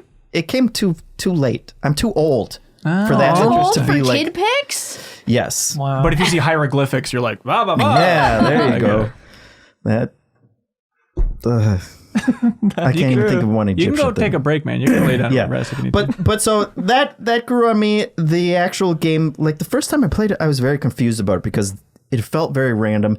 And then I scored like 650 million in one game, and I really loved it. And then it's been a roller coaster of, do I actually like this? Is this balanced at all? Which doesn't seem to be very much. But when you see balls fly down and hit the numbers and go all over the place, numbers, you gotta the numbers admit. go up. The numbers go up. But yeah, a lot of it's early access and a lot of the scrolling through the news posts, whatever. Here's my plans for the game's roadmap. It's like, I do want this to feel better and be more balanced at some point. Things that are not promising for like getting really into it right now. He had one post where he was just flabbergasted because he's like, everybody's complaining that the physics suck now. And like all I did was when a ball hits a peg, it could go between either -2 degrees, -1, 0, 1, or 2. And I just changed that to -1, 0, or 1 degree off. And like now everybody thinks the physics are broken, and I honestly can't tell the difference, is what he said during it. So he's like, but I will figure out a compromise. I don't know what it's going to be, but I'll figure out how to make everybody happy about it. So it is very much a work in progress. Yeah. You're not playing it on Steam Deck, are you? I am. You are? Yeah, works great. Really? I don't know what you your see problem the is. mouse controls? Okay, maybe I was just way off. I don't know what was going Steam on. Deck emulates mouse controls really well. Okay. It does. All right. Yeah. Give it another go there. That part's fine. The main complaint that I think I've come to with Nubby is that unlike every other game like this, where each level you just have a score that you have to hit, which I really like. I like that they've distilled it down to basically you have a score that you have to hit. You have to hit it with just one ball. And if you don't do it, like you lose a life and you try again, but you start at 0 again. So you just have to get that one thing. Most levels you will play once, you'll shoot it, numbers will explode, you will go on to the next one. So it's very distilled in that sense. But the thing that I've come to the conclusion that I don't like is that the level that you have to get on each one scales with you as you progress. And so like every time you restock the board, which is basically once you beat a level, how many multiples you've beat it by. Like if the score is 100, if you get 500, that's 5 restocks, and the numbers of the pegs will go up. But that also affects what your next requirement is on the next one. And that scales super weird. And I've definitely had runs where I have failed out because I did so well early on that like the numbers just got too big and I couldn't keep up with it. Yeah. And so like I think the compromise that they've added is there's a button that you can press once the ball has started going and the numbers are going up, where you can just end that run immediately. And you can press that, and that will keep the multiplayer down, and that will make the next level. I didn't realize that's why you do that. I think that's why it is, but the problem with that is it's just not fucking fun. Like I'm playing this whole game to see numbers go up and to explode and to get billions of points, and it's like the smart play is to just cut it off as fast as you can so that you're not, inflating the next requirement. And I don't envy having to like try and figure out how to balance a game where like your end score might be 200,000 or it may be 600 billion points or whatever. Like figuring out what those levels should be and having that static would be hard. But like the solution of, well, I want to do just good enough to pass this, but then please don't score any more points, just feels antithetical to why I play these games in the first place. Yeah. So. You digging it though, Leo? I played a couple hours and I feel good on it for now. I totally like the style a ton. Like it's cool to see something like this have its own personality that is cool and not just like a basic version of what it could be. You know, it's like really got its own spin on the way it feels. Yeah. Nubby's Nimber Factory on Steam. A game we were going to talk about in the future. Then Leo said, no, it's really good. We got to talk about it now. Yeah. Sorry, everybody. Promise Mascot Agency. It's another top 10 lock for Leo this year. I'm so sorry, dude. I know. It's like, are people even gonna? Literally, my only reason to not talk about it or not say it's gonna be my top 10 is like, are people gonna believe me? Right. Because there's been so many good games lately. Yeah. This one's really good too. This is okay. It was at GDC. Sarah walked by the station and said, "I will play that." Is it because it has some connection to Yakuza? It kind of seems Yakuza adjacent. Mm-hmm. Yeah. It's like the actor that plays Kiryu plays a big role in this as well. So I think it's like roping in the Yakuza fans. Also a lot of Japan love thrown in there. So fans of Yakuza will find a lot to love here. What should I say? Japanophiles, I guess is what I'm trying to say. Oh. Yeah.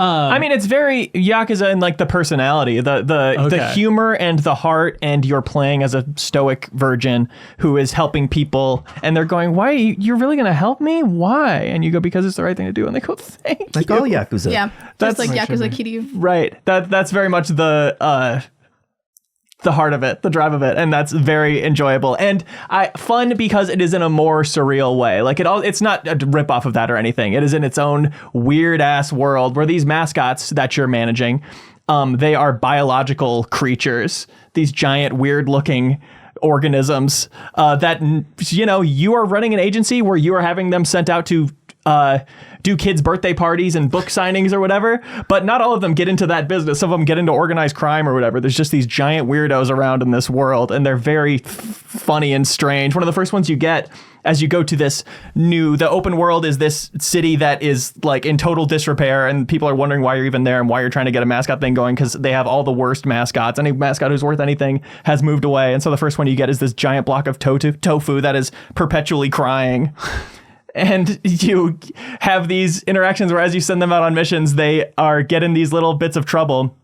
Like you'll get a little cutscene of the crying tofu at the event, and they'll be coming out to greet everybody, and they'll get stuck in the door, and it'll say tofu versus normal sized door. And then you do this little card battle against the door to assist the tofu. Card battle? Yeah, it's not even worth explaining the mechanics of it, but the card stuff is really simple and satisfying. So is it business sim then? It is an open world collectathon. Oh, Like I don't see it called that on the Steam page or anything, but that is really what it feels like. You're driving this little car around for 90% of the gameplay. Little truck. Little K-truck. Yes, that is like so a K-truck. cute, and you're upgrading it, and you are just, you can jump and you can boost and you can eventually get to do other things with it too, and you're just going around essentially hitting A on all these different things in the world that all feed into this incremental passive progression, which I feel like we were just talking about recently. Like, why don't more open world games lean into passive income and things like that? And I think the answer is because then it's all you'll want to do and you'll focus on all those things first and ignore everything else in the game. And this solves that by having pretty much every single thing you do feed into your passive income streams. And that's your mascots doing their jobs, getting you more and more money, or straight up side businesses that every night give you a certain amount of money, or you collect merch from a Crane game and set them to your different stores that'll sell them overnight. It's like constant passive income while doing satisfying open world collecting, where it's really fun to be driving this truck around and hopping over fences, and like it's driving the truck around isn't complicated, but it's completely satisfying. I blew through it like 12 hours. I'm almost done in just the last few days. I've been so obsessed with it.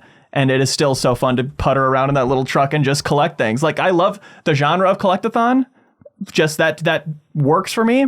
And this one makes it really exciting to collect everything. Like, a lot of the things you're collecting feed into the card battles where you get better and better cards, or make you get percentage boosts to this one income stream. It's like everything is making that kind of incremental game you're playing be more rewarding. Huh. So it's listed also as like visual novel. Yeah. That freaked me out.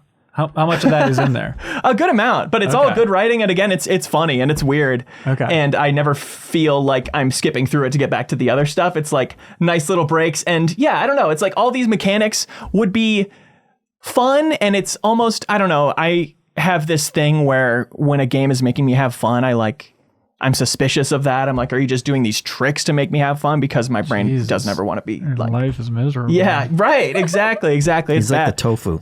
Always crying. Yeah. But you also get the visual novel stuff that actually hits and actually has so much personality. Speaking of personality, Jeff needs attention. He spilled his drink. And that's like, now I'd be using these cards I'm the to help one him out. who needs the attention. Yeah, but it's like it also has so much heart and so much going for it, where it is exciting that all this fun, monkey brain idle game stuff you're doing feeds into this story where you actually care about the characters and are actually interested in what's going on. Like, that is the secret sauce that makes it truly special and not forgettable. Okay, I mean, rank the games we've talked about so far.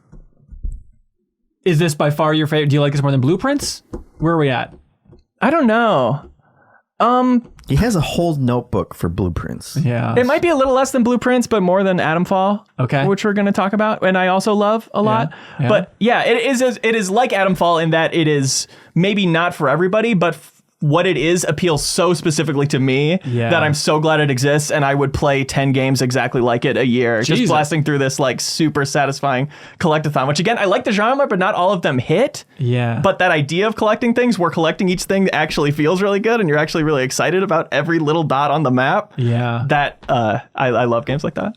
Promise Mascot Agency. All right, I got to check it out. It's on Steam, it's on Xbox, on PlayStation. And like 15 hours to 100% a satisfying collectathon, like that's Perfect. great. I love that. Perfect. It's somewhere around the arena of Atomfall, a game that we talked about a couple years ago. And then you guys said, hey, remind us, we're going to check back in once we actually beat this thing. Because this is the game we talked about that is the easy comparison. You look at screenshots to be like, oh, it's a little bit like a Fallout game developed from the creators of Sniper Elite. But then the takeaway is, no, it's more survival focused and more unique than you would think just from sci-fi, apocalyptic adjacent world. Finishing it, I'm amazed both of you guys finished it. Like, how long was the game? 15, 20? I think I was around 30. Okay. Yeah, I beat it in 20. Nice. And conclusion was? I still really liked it. I still really liked it. Yeah. It stayed at that same level. It did. It dipped a little towards the end, which, no spoilers. But the thing that I was talking about that I really liked in the first episode when we were talking about was like the discoverability of the objectives that you're like just kind of stumbling upon and learning about yourself, and your whole goal is to just escape the entire game. Honestly, these kids, they're looking at their notes about blueprints. I know. But so like trying to figure out how to escape was interesting to me. Yes. And there were all these like leads that you would come on. And my first takeaway from that was like, well, some of these just have to be false. Like they're not going to go anywhere, or something's going to go wrong while you're doing them or something, because they can't all lead out. And there were a few like that, but mostly you get towards the end and you realize that there are actually 6 different endings, and most of the leads that you had will lead you there. And so like this is totally a me problem, but once I got to that point, it was like, well, what's the best ending going to be? Like now I've gone from discovering these things, being intrigued by them, trying to guess where they're going to go, to just like, well, I want the best ending, so who's going to give me the best ending? And I was kind of like inching up each objective in parallel to one another, because I didn't want to close myself out of anything. And so at that point, it's like it became more familiar and more like other games that I've played. And it's like the lead up to each one, like you have to do a good amount of work for each person, and it's all kind of very similar. And it's like, Now at this point, I'm just kind of wasting my time, and I should just pick one and commit to it and get through it. And so it was a little bit of a dip towards the end for me, but I really do like the conclusion and the final kind of stuff that you have to do, and learning about the mystery and all that. Because it seems stuff like a mystery was a big tugger for you two, trying to bring you through the game. Big time tugger. And I think, the final area, like the thing you're building towards, is a really cool place to explore. Yes. Like for an exploration game, it kind of culminates in a cool way that way. But yeah, I ended up going from the second highest difficulty to the highest, like halfway through my playthrough, because I really love the scarcity of the resources, and I had too much of everything, and I was like, let's try it where it's as scarce as possible. And it gets real scarce, which I like, because truly the weird magic of this game for me, as I got better and better at it and went to beat it, was it's like a packing game. It's that's how the survival mechanics, which are so smoothed out and so I think unoppressive, they don't get in your way. It's like what it leaves is like planning for each encounter, having the right resources for getting through specific events, and kind of mitigating the different threats of like, do I bring this like poison resistance thing or an extra med kit? Because the poison resistance, if I take it smartly, like it'll reduce more damage than the med kit would heal, And you have like a home base with like your inventory that you're like swapping out on to go on missions? Is that the idea? There's pneumatic tubes in set locations that make sense. You're like, I bet this will be the nearest one in this bunker or whatever, and you're right, which I think is a fun system for it, because, pneumatic tubes like transferring all your goods between all these bunkers or whatever. It's just satisfying to have a game like that where you get a skill tree, and I wanted every damn thing on there. I was not bored looking at it going, why do I bother? Or going, this is bad until I get this thing in the skill tree. Yeah. It's just like every time you get enough skill points to get something, you are going, do I take this huge benefit or this huge benefit? And I really enjoy that. And yeah, again, the packing, the like planning for each thing being more what the game is about than the actual fights, is having the right guns, having the right ammo. I still love bartering, like, oh, I am giving you this extra plan I found because I want this resource from you. And there's a little, it's still in my favor a little bit. So I'm just going to add however many bullets until it becomes as even as possible. Out of you, yeah. So I'm not losing anything. I'm not wasting any value in this trade. Which again, having it on the most scarce resource setting, it's like every bullet really, really matters. And when you can get through without using bullets, doing melee or whatever, which is way more dangerous, might have to do more health items. It's satisfying to be saving your resources like that. It all just matters. There's something magical about when a game, as you're going around, you're constantly on edge, because like any little scrap I get into is going to have an impact on me and my resources. It makes a game where there's no like driving or fun way of getting around. It still makes it where every bit of moving around I do has a little story to it, has a little excitement to it, because it matters. And it's crazy that like there's no fast travel in this game at all. and you like I was saying we'll stop banging on Like- the table. Oh, sorry. I thought there was more. Sorry. like you end Jeff starts talking. you end up learning all of the different zones and how they connect to each other because there's multiple layers, and they did an amazing job of like figuring out how to connect all of these disparate places in enough places that you don't actually need fast travel. Yeah. But it does lead to situations where it's like, okay, well, I got to go out there. What do I need to pack with me? What do I want to bring? Like, what's the fastest way to get there? Okay, I want to actually go drop off. I got this new gun that I haven't seen anything like this. So, like, I should go drop that off first. And there was just like a layer of planning and then a layer of familiarity. And then it's like you're following up on all these leads that are in all these different zones that you're going to all these different places. And it's like, I ended up knowing that place so well, so much more than most open world games where you just like never think about that, or you just end up you go to a place once and then you just fast travel back and forth from Never that think place. about it again. Yeah. And something else about the highest difficulty is it takes the compass away. And so you literally have to like pick landmarks like the big power plant that it's all kind of revolving around. You go like, okay, in this zone, that's to the east. And when I can look at the big plume of smoke and kind of orient myself based on that. So I have to check in on the map less. Like Jeff, I'm saying, it's a better relationship with the world than you usually get. Yeah, and like all the like essentially dungeons, like all the bunkers and caves you go in, like there's no map at all. And you just have to like figure out where you're going and figure out this like, okay, I did actually come through this way. And it's like the level of just like be in this world and discover stuff and actually explore stuff and putting in real emphasis on that is off the charts compared to a lot of games. Yeah. I mean, where is this one ending up for you guys? Like funky, worth checking out, or like one of my favorites of the year? I'm just trying to get a sense of conclusions now. Jeff, if you were reviewing this on Game Informer's patented review scale, what number would you give it? I don't know. Is this a Jeffem 775 that you like? No, it would probably be, I guess, like an 8. Like we'll see if it ends close. up on the top 10 for me at the end of the year. But Okay, a personal bubbler. A bubbler, yes. That's how I feel too. It's easily top 10 right now. More likely to get knocked off by other stuff than some of the other heavy hitters. Once Welcome Tour comes out for the Switch too, you're gonna be like, right. Yeah, what are we doing here? For sure. Which they charge that so that it's eligible for Game of the Year. It's very clear their strategy. Gross, Smart. nasty, but so smart. But so smart. So smart. Sarah, what do you use to browse the internet? Well, I don't know what I use, but I would definitely think that someone who uses Opera GX is really cool. That's right, Sarah. Thanks to Opera GX for sponsoring this episode. Like, you probably use a browser that wasn't designed by gamers for gamers, and then you jump into Opera GX, and it's like, oh, this is what a browsing experience is like if it's one designed by gamers and for gamers. Opera GX, everybody.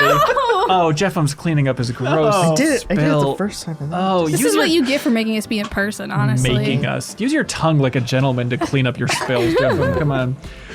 No need for spills with this browser, Opera GX, everybody. It won't be spilling your data, is it? Does it protect your data? It does protect your data. Nice. Also, VPN built into the gosh darn thing. It has mods, Sarah, so you can install a bunch of mods. Like you can put a little background on there to like have like an 8-bit style game playing every time you open a tab. There's so much customizability. You can also have it so it doesn't just drain all of the limits and boundaries of your computer as you're trying to do gaming. You can actually set levels of like, okay, don't surpass this level of CPU usage while I'm using my browser. And so you can actually control a little bit more instead of just being a big computer drain like Chrome and other browsers seriously. that are out there. It's quick and easy to import from other browsers. If you want to check out Opera GX, Sarah, is there anything else that jumps to mind when you think about the cool things that's about a lot Opera of GX? notes, though. Yeah. Force dark mode. I love dark mode. Well, now you can force it with Opera GX, everybody. Wow. You can use the link in the show notes to download Opera GX today. And how much is it going to cost me? Free as Welcome Tour should be, everybody. Wow. Check out the link to download Opera GX today if you want If to check it out. something's free, you're the product except for this. Hey, that reminds me, thanks to I Am 8-Bit, speaking of products, some of the best around. They've been supporters of ours for so long. They have a wonderful online store. In that store, You can go to it in your Opera GX browser. At iMapeit's wonderful online store, you can get the vinyl soundtrack to Ori and the Blind Forest. They're reissuing that 2020 soundtrack, and then also the soundtrack to Ori and the Will of the Wisps. That sweet vinyl soundtrack, check it out. But they don't just have vinyl soundtracks at iMapeit's wonderful online store. They have physical editions of games, iMateBit exclusive physical editions for a ton. They're connoisseurs over there. They truly are choosing great games to make awesome physical editions for, like Sea of Stars, stuff like that, right? And help support iMateBit because they support the MinnMax community in a big bad way by every single week shipping out a prize to whoever has the best question submitted on Patreon. If you support us at any tier on Patreon, you can submit a question. We choose our favorite. iMateBit ships out a prize. This week, they're shipping out Bomb Rush Cyberpunk, the Nintendo Switch exclusive edition, thanks to iMateBit. So if you submit a question for us over on Patreon, we deem it as our favorite. Suddenly you're going to check your mail and get a physical Switch game thanks to iMateBit. Physical bomb. Well, you'll be rushing to install it to your Switch. Also, you can use the promo code Happy Birthday Mr. Rossetti. Happy Birthday Mr. Rossetti for 10% off of everything in iMateBit's wonderful online store. Under $100. I just want to say a really cool thing about Blueprints. Sarah just pointed at a question in my notebook that I didn't know if there was an answer to, and then pointed at something unrelated I'm taking notes on as if that's the answer, and it's very exciting. I did a wink wink. Nice. Yeah, what do you think about his notes? How's he doing? It's really cool because they look very similar to my notes, but I can easily pick out the parts that, like, I can tell where he is in the game based on what his notes are. Fun, yeah. And I can tell what he has and hasn't done yet. And yeah, like looking like he wrote a bunch of questions down, and I can see like the puzzles he's trying to solve, and I'm like, if you want the answer for this faster, focus on this. There is a Discord channel, by the way, for Blueprints in the Discord. Seems like a great one to kind of hive mind with people. I like slowed down how much I was playing because I was like, it's gonna be so much more fun when everybody has their hands on it, and it's got a channel in the MinnMax Discord for sure. Yeah. Other thing I wanted to circle back to: Promise Mascot Agency is on every platform, including Switch, and it's really fun with the PS5 haptic triggers for driving around. The chunky little truck feels great on those triggers. Good triggers. So shout out. Chandler writes in to say, hey, Sarah. It's out today. Yeah, we got that. Say, hey, Sarah, Leo, Ben, and Jeff. Chandler says, a simple question. If pixel art wasn't associated with old games, do you think that would make it more cool or less cool? If it was just its own art style, is that cooler or less cool? How important is that connection to this is the way some good games that some old people used to like look? I feel like I've seen younger generation lean away from pixel art Think so? more and more than what I'm used to. Like some people just think it's like if a game's in pixel art, they just straight up won't play it. But that's how I feel about like the 3D textureless kind of games. I don't like those as much because to me it's like I grew up with pixel art, so I don't know how to put myself in the position of someone who's like never seen it before. Yeah. But to me, I will always pick pixel art. Like I just think it's so beautiful, and it like the constraints is what makes it so cool. I mean, Fields of Mystria is obviously the big behemoth in the room. We're not speaking about the game that you work on, but did you get a lot of that? Where people did Stardew Valley just blow the doors open? I don't want to play Fields of Mystria because I don't like pixel art, and I'm like, what? Yeah. What an opinion! And then you go to their profile, and it's like, I love high school, and you're like, oh, okay. I love PE! And you're like, oh, okay. It's more of like a generational thing. Sure. Are there any like farming games out there that are going for kind of the back to nature vibe from Harvest Moon though, of that kind of early? Not intentionally, right? Because they showed that new Story of Seasons Bazaar, I think is what it's called. Like Grand Bazaar. The Grand Bazaar one, and I don't like. I find that like smooth, 3D, bubbly, chibi-like to just be a little soulless in some aspects. Really? We did the reaction stream. I don't like it. I saw that cow and I'm like, that cow just that's screams. just like an OG Harvest Moon cow, and they've made that cow in pixels before. Yeah, you like the pixel version more. I don't like. It's like it just feels so plastic to me. I need some textures. Interesting. I do think for the coolness though of pixel art, I think it is because of the nostalgia. Like what coolness it has, it's like because it's loaded with all those the memories and history of it. You know, I can't picture it being cooler with less context. But I think it's like the fun kind of leapfrogging that's happening. I think where people are going for pixel art because it's in theory easier, in theory cheaper, asterisk for all that stuff. What's cheaper, pixel art? Yeah. No, it's more expensive. Well, that's pixel art is more expensive, but it's easier on like game file sizes, right? Because it's just 2D. Yeah. And then 3D is a little bit harder on games, but it's definitely, I feel like, cheaper because pixel art, you need an artist. You need an artist, and you need to make every single thing. And same for 3D, but it's just like pixel art, like the rules of pixel art. They're like, oh my god, you can't put that pixel next to that pixel. Like, oh, like you can't put that pixel next to that pixel. They gotta look like they can't touch like that. And it's like, do you like a black border? It's like, it's very unnecessarily complicated. Oh gosh. Definitely more of a labor of love pixel art games. Right. But it's just weird to think of, like, the people who are making a game inspired by the games on Super Nintendo, Genesis, wherever they used to love, and now those games have become so old. Like, what's the Terraria? Is like, that's probably an antiquated game now to kids, and maybe they could even get nostalgic about Terraria. So it's like the second wave of nostalgia for the games that were inspired by nostalgia. So we're going to go from like the inspired, like the PS1, like we're going to make games that look like PS1, and now we're going to go back to pixel art again? Is that what you're saying? Yeah, eventually. Right? I think so. It's like, okay, we're kind of veering into PS2, Dreamcast era of kind of indie likes now, and then eventually, I feel like it's already happening, of being nostalgic for pixel throwback games already.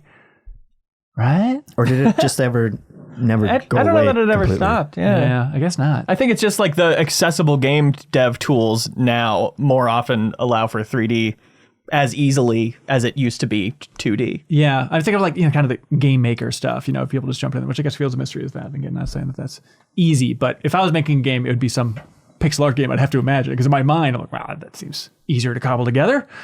Like cobble. Patrick writes in, usually I watch the likes of Nintendo Directs and Game Awards and whatnot by myself, and I enjoy them. The Switch 2 Direct was the first time I watched with others, and I hated the experience. Sure. Wow. My focus and interest was distracted by live reactions, commentary, etc. Oh, stupid Shuhei wouldn't shut up. We were trying to shoo him out. He wouldn't go. They say I had to go back and rewatch the majority of it. The group experience took a lot of the hype and joy out of the event. Am I the only one who prefers to engage with these types of things by myself? Comma, LOL. You should check out our comment section on all our reactions. You'll find a lot of new friends. You're actually not alone. But then it's like, I don't know. I don't mind watching with other people, but like I do feel like, you miss a little bit when you're talking to other people. Yeah, it's totally also, valid. Like, I'm just like not a baby, so like it doesn't really bother me that much when people like dog on things in front of me. What if you were taking notes for a podcast though, and people were like blah blah blah blah blah blah? Why would I take notes for a podcast? Yeah, that seems pretty egregious. That's so stupid. Dorkiest thing I could possibly imagine. I get it. Yeah, well, and I if I were excited for more things, maybe I would feel differently. But where I feel right now is I feel at the end of every reaction stream, which I pretty much only watch them if we're doing a reaction stream on them, and I end up being on a lot of them. I'm like, I can't give a score rating. We all are giving score ratings. I can't give the same one that the chat can, because I have such a more fun experience with my friends talking over it than I would just watching it by myself. It feels like I have fun with those no matter what, because we have a great time streaming them. And that would not be the case if I was just sitting there watching them. And once in a while, there is something I really care about. And even then, it's like, it's fun to sharing that experience with others. And you can go quiet. I want to pay attention to this. Right. That's allowed no matter what group you're in. I guess if I was in like a big group and MinnMax didn't exist anymore and we were watching the Game Awards and people were talking throughout the entire thing, I think there would be a part of me that's like, but you gotta just bear with it. If you can politely tell your friends to candid at times, that seems like a best case scenario. Right. Or just deafen yourself. Or sure, I do that like in Discord or whatever. It's like, I'm just going to leave Discord for this moment. Right. You imagine poking stuff in your ears when he said deafen yourself. Yeah, I'm not familiar with this other technology. I don't know. I like the feedback from other people, right? Because I like ask questions and like people know more about other games than I do, and I like being like, wait, so like Metroid 4, like I like turning and going, did you like that? Is that working for you? Like, is that doing it for you? Like, I love like the feedback I get from other people. Like when I started to make fun of Harrison Ford at the Game Awards, and then Ben was really excited about it. I said, I don't need to make fun of this. I'll let him be excited. How stupid I have to look at this famous actor. Boy. Yeah.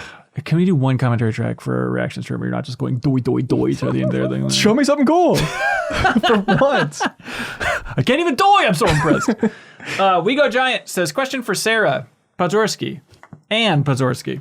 They say, people in the Discord, do you ever say when people ask about your middle name? I hate when you start with people in the Discord for anything, Ben. Like you do it a lot. Like at the meeting on Monday, it was always like the Discord is saying, and then I have to like brace myself. Ladies and gentlemen of the jury. The streets are talking. Ladies and gentlemen of the jury, do you want to read the question, what it says? No, I don't have my glasses on. It says people in the Discord. I'm not saying that. I'm reading the person's question. Don't attack them. He's never said that. Anyways, people in the Discord, Sarah, they tell me that among the cohorts, you're probably the biggest fan of Kirby Air Ride. That game has a cult following of people who sing its praises, so I'm curious about the announcement of the sequel, Kirby Air Riders. What makes the original so special, and what are you most looking forward to for the sequel? It's just so crazy that we got a sequel. Like, so weird. I don't even think I had it in like my greatest dreams. Like, I used to ask for a Kirby Air Ride, remake or like a 2 or something, and everyone would just shoot me down and they'd be like, why would they do that? Yeah. It's a bad game. And I'm like, you don't know.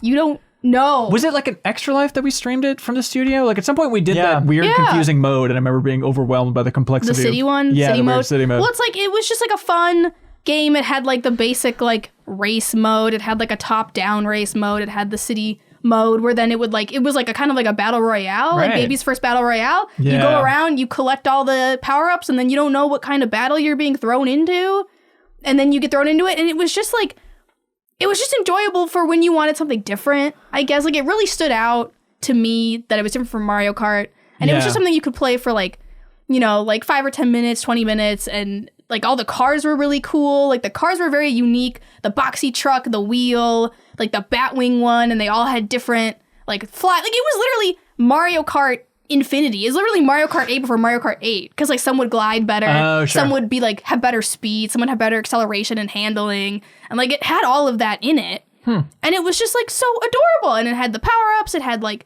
the enemies Kirby's could suck in, and you could. And it was become like a really tornado. into the drifting, right? Like. It did a little bit of, it did a lot of like drifting depending on like what kind of car you had.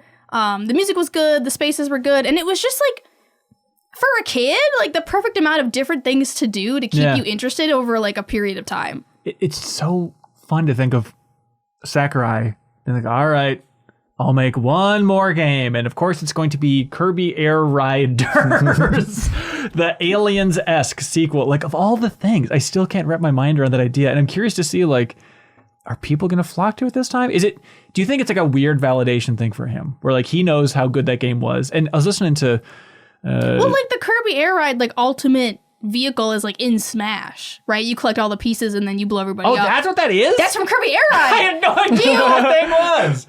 Oh, all right. Yeah, like he literally has a lot of Kirby Air Ride in Spolkane. And his YouTube channel, like he uses that footage from Kirby's Air Ride so much that entire YouTube channel that he built out. And it's funny just to be like, okay, I'm going to tell you guys one more time that I was right back in the day. But I was listening to Into the Aether podcast, and they're talking about how reviews for Kirby's Air Ride back in the day, like, were not glowing. Like, it did not score well. I mean, like, it was a GameCube game, right? Like, I feel like everything back in my day, nobody liked Wind Waker, nobody liked Kirby Air Rides. I think, you look up reviews for Wind Waker, there were some idiots that were like, oh, it's bad.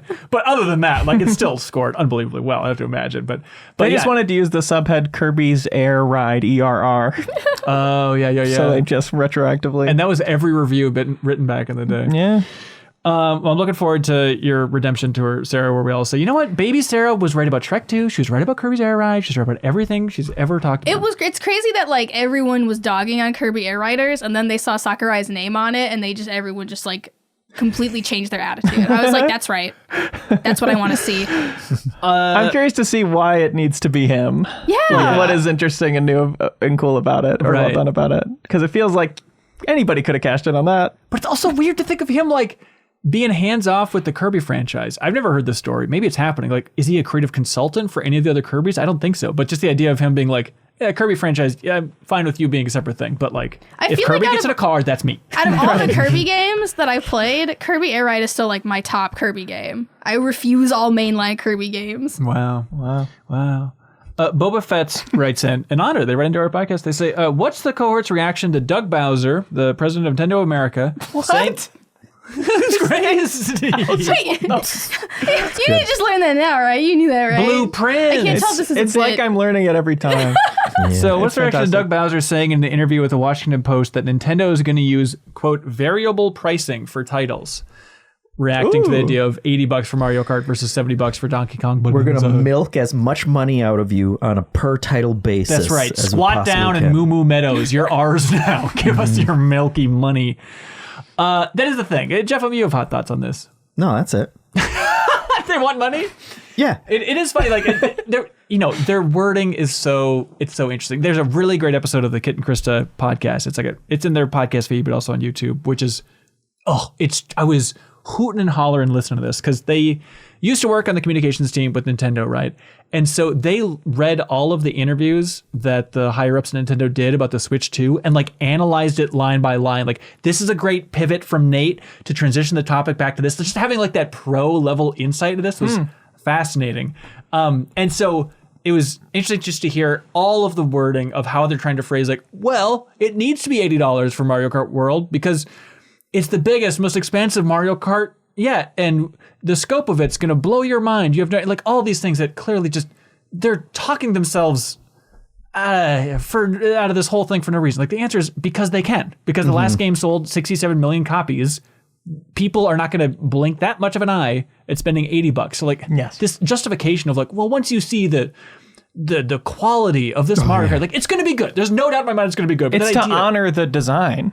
It's so insane. Like just doing stupid math. Like I don't think this new game is going to sell 67 million copies. It'll be the highest selling game on the Switch 2 for sure. But yeah, but isn't it $50 if you get it with the Switch 2? Yes. So it's going to sell that many copies. It's just going to blow the roof off, and then they can look at it and they probably won't differentiate between who paid 50 and who paid 80. And they'll say, well, okay, looks like people are willing to pay 80. Yep. I think you're right. And I think the other thing about the variable pricing is that also gives them like a way to retreat if it was disastrous for them. And then they can be like, well, actually, we've estimated the new one, and this is more like a $60 game, actually. So, yeah, but there's no universe where it's like, no, we only sold 40 million copies, therefore it's a disaster. Yeah, which, I mean, you know, this will sell gangbusters. They could charge $100 for it, and I think it would still crack 30 million. And 80 will make 70 feel more normal. Right. Yeah. But like I did the math. So it's like charging $80 for Mario Kart if it sold as many as Mario Kart 8 Deluxe did, which was 67 million copies. So that game, stupid, back of the napkin math, dumb, incredibly stupid math. Just over $4 billion for the $60 Mario Kart 8 Deluxe, right? If they charged $80, they would have made $5.36 billion. Just that little difference, huge difference from the outside. But it's like that can just make so much money, and they're going to do it. Why not? Why not try and take that gamble? Yeah. I don't think it's great that we're spending more, but I think this is going to be game on. I think it's going to be Naughty Dog. I think GTA 6. I think a lot of those kind of top of the tier sales games are going to be $80. Yeah. No way out. Yeah. Right? Nintendo paves the way again. I guess so. Yeah. For our bad world. Victor Famritson, with the increased prices of games and hardware, are people going to be priced out of the hobby of gaming? Yes. Of course. What do you think? Maybe new gaming, but in a world where you can get a PS4 and Fortnite for probably $70. Yes, we don't talk about how $80 games are going to motivate people to start their small businesses. Yeah. Smart. Yeah, you can always just wait for sales and like go play PC games. People like this just feels like it's going to continue fueling the next Balatros and like those kind of all the indie games that come out for reasonable prices. Like that's what people are going to be playing. Yes. Yeah. Playing older stuff. It'll further, it's something like 4% of gamers buy a new game every month.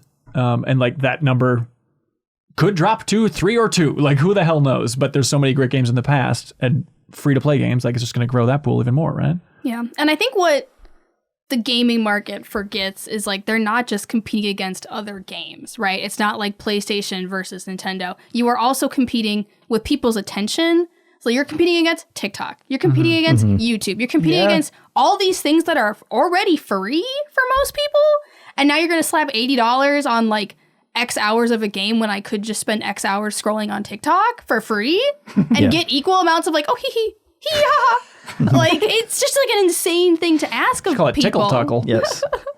The whole idea, like if you take it at face value that like, well, these games cost so much and we have to make them the way that we make them. So like, this is the only, like, we're going to dig our way out of this hole by charging more money to the people who are already on the fence or just not buying enough copies to break us even. Yeah. Like that's not going to work.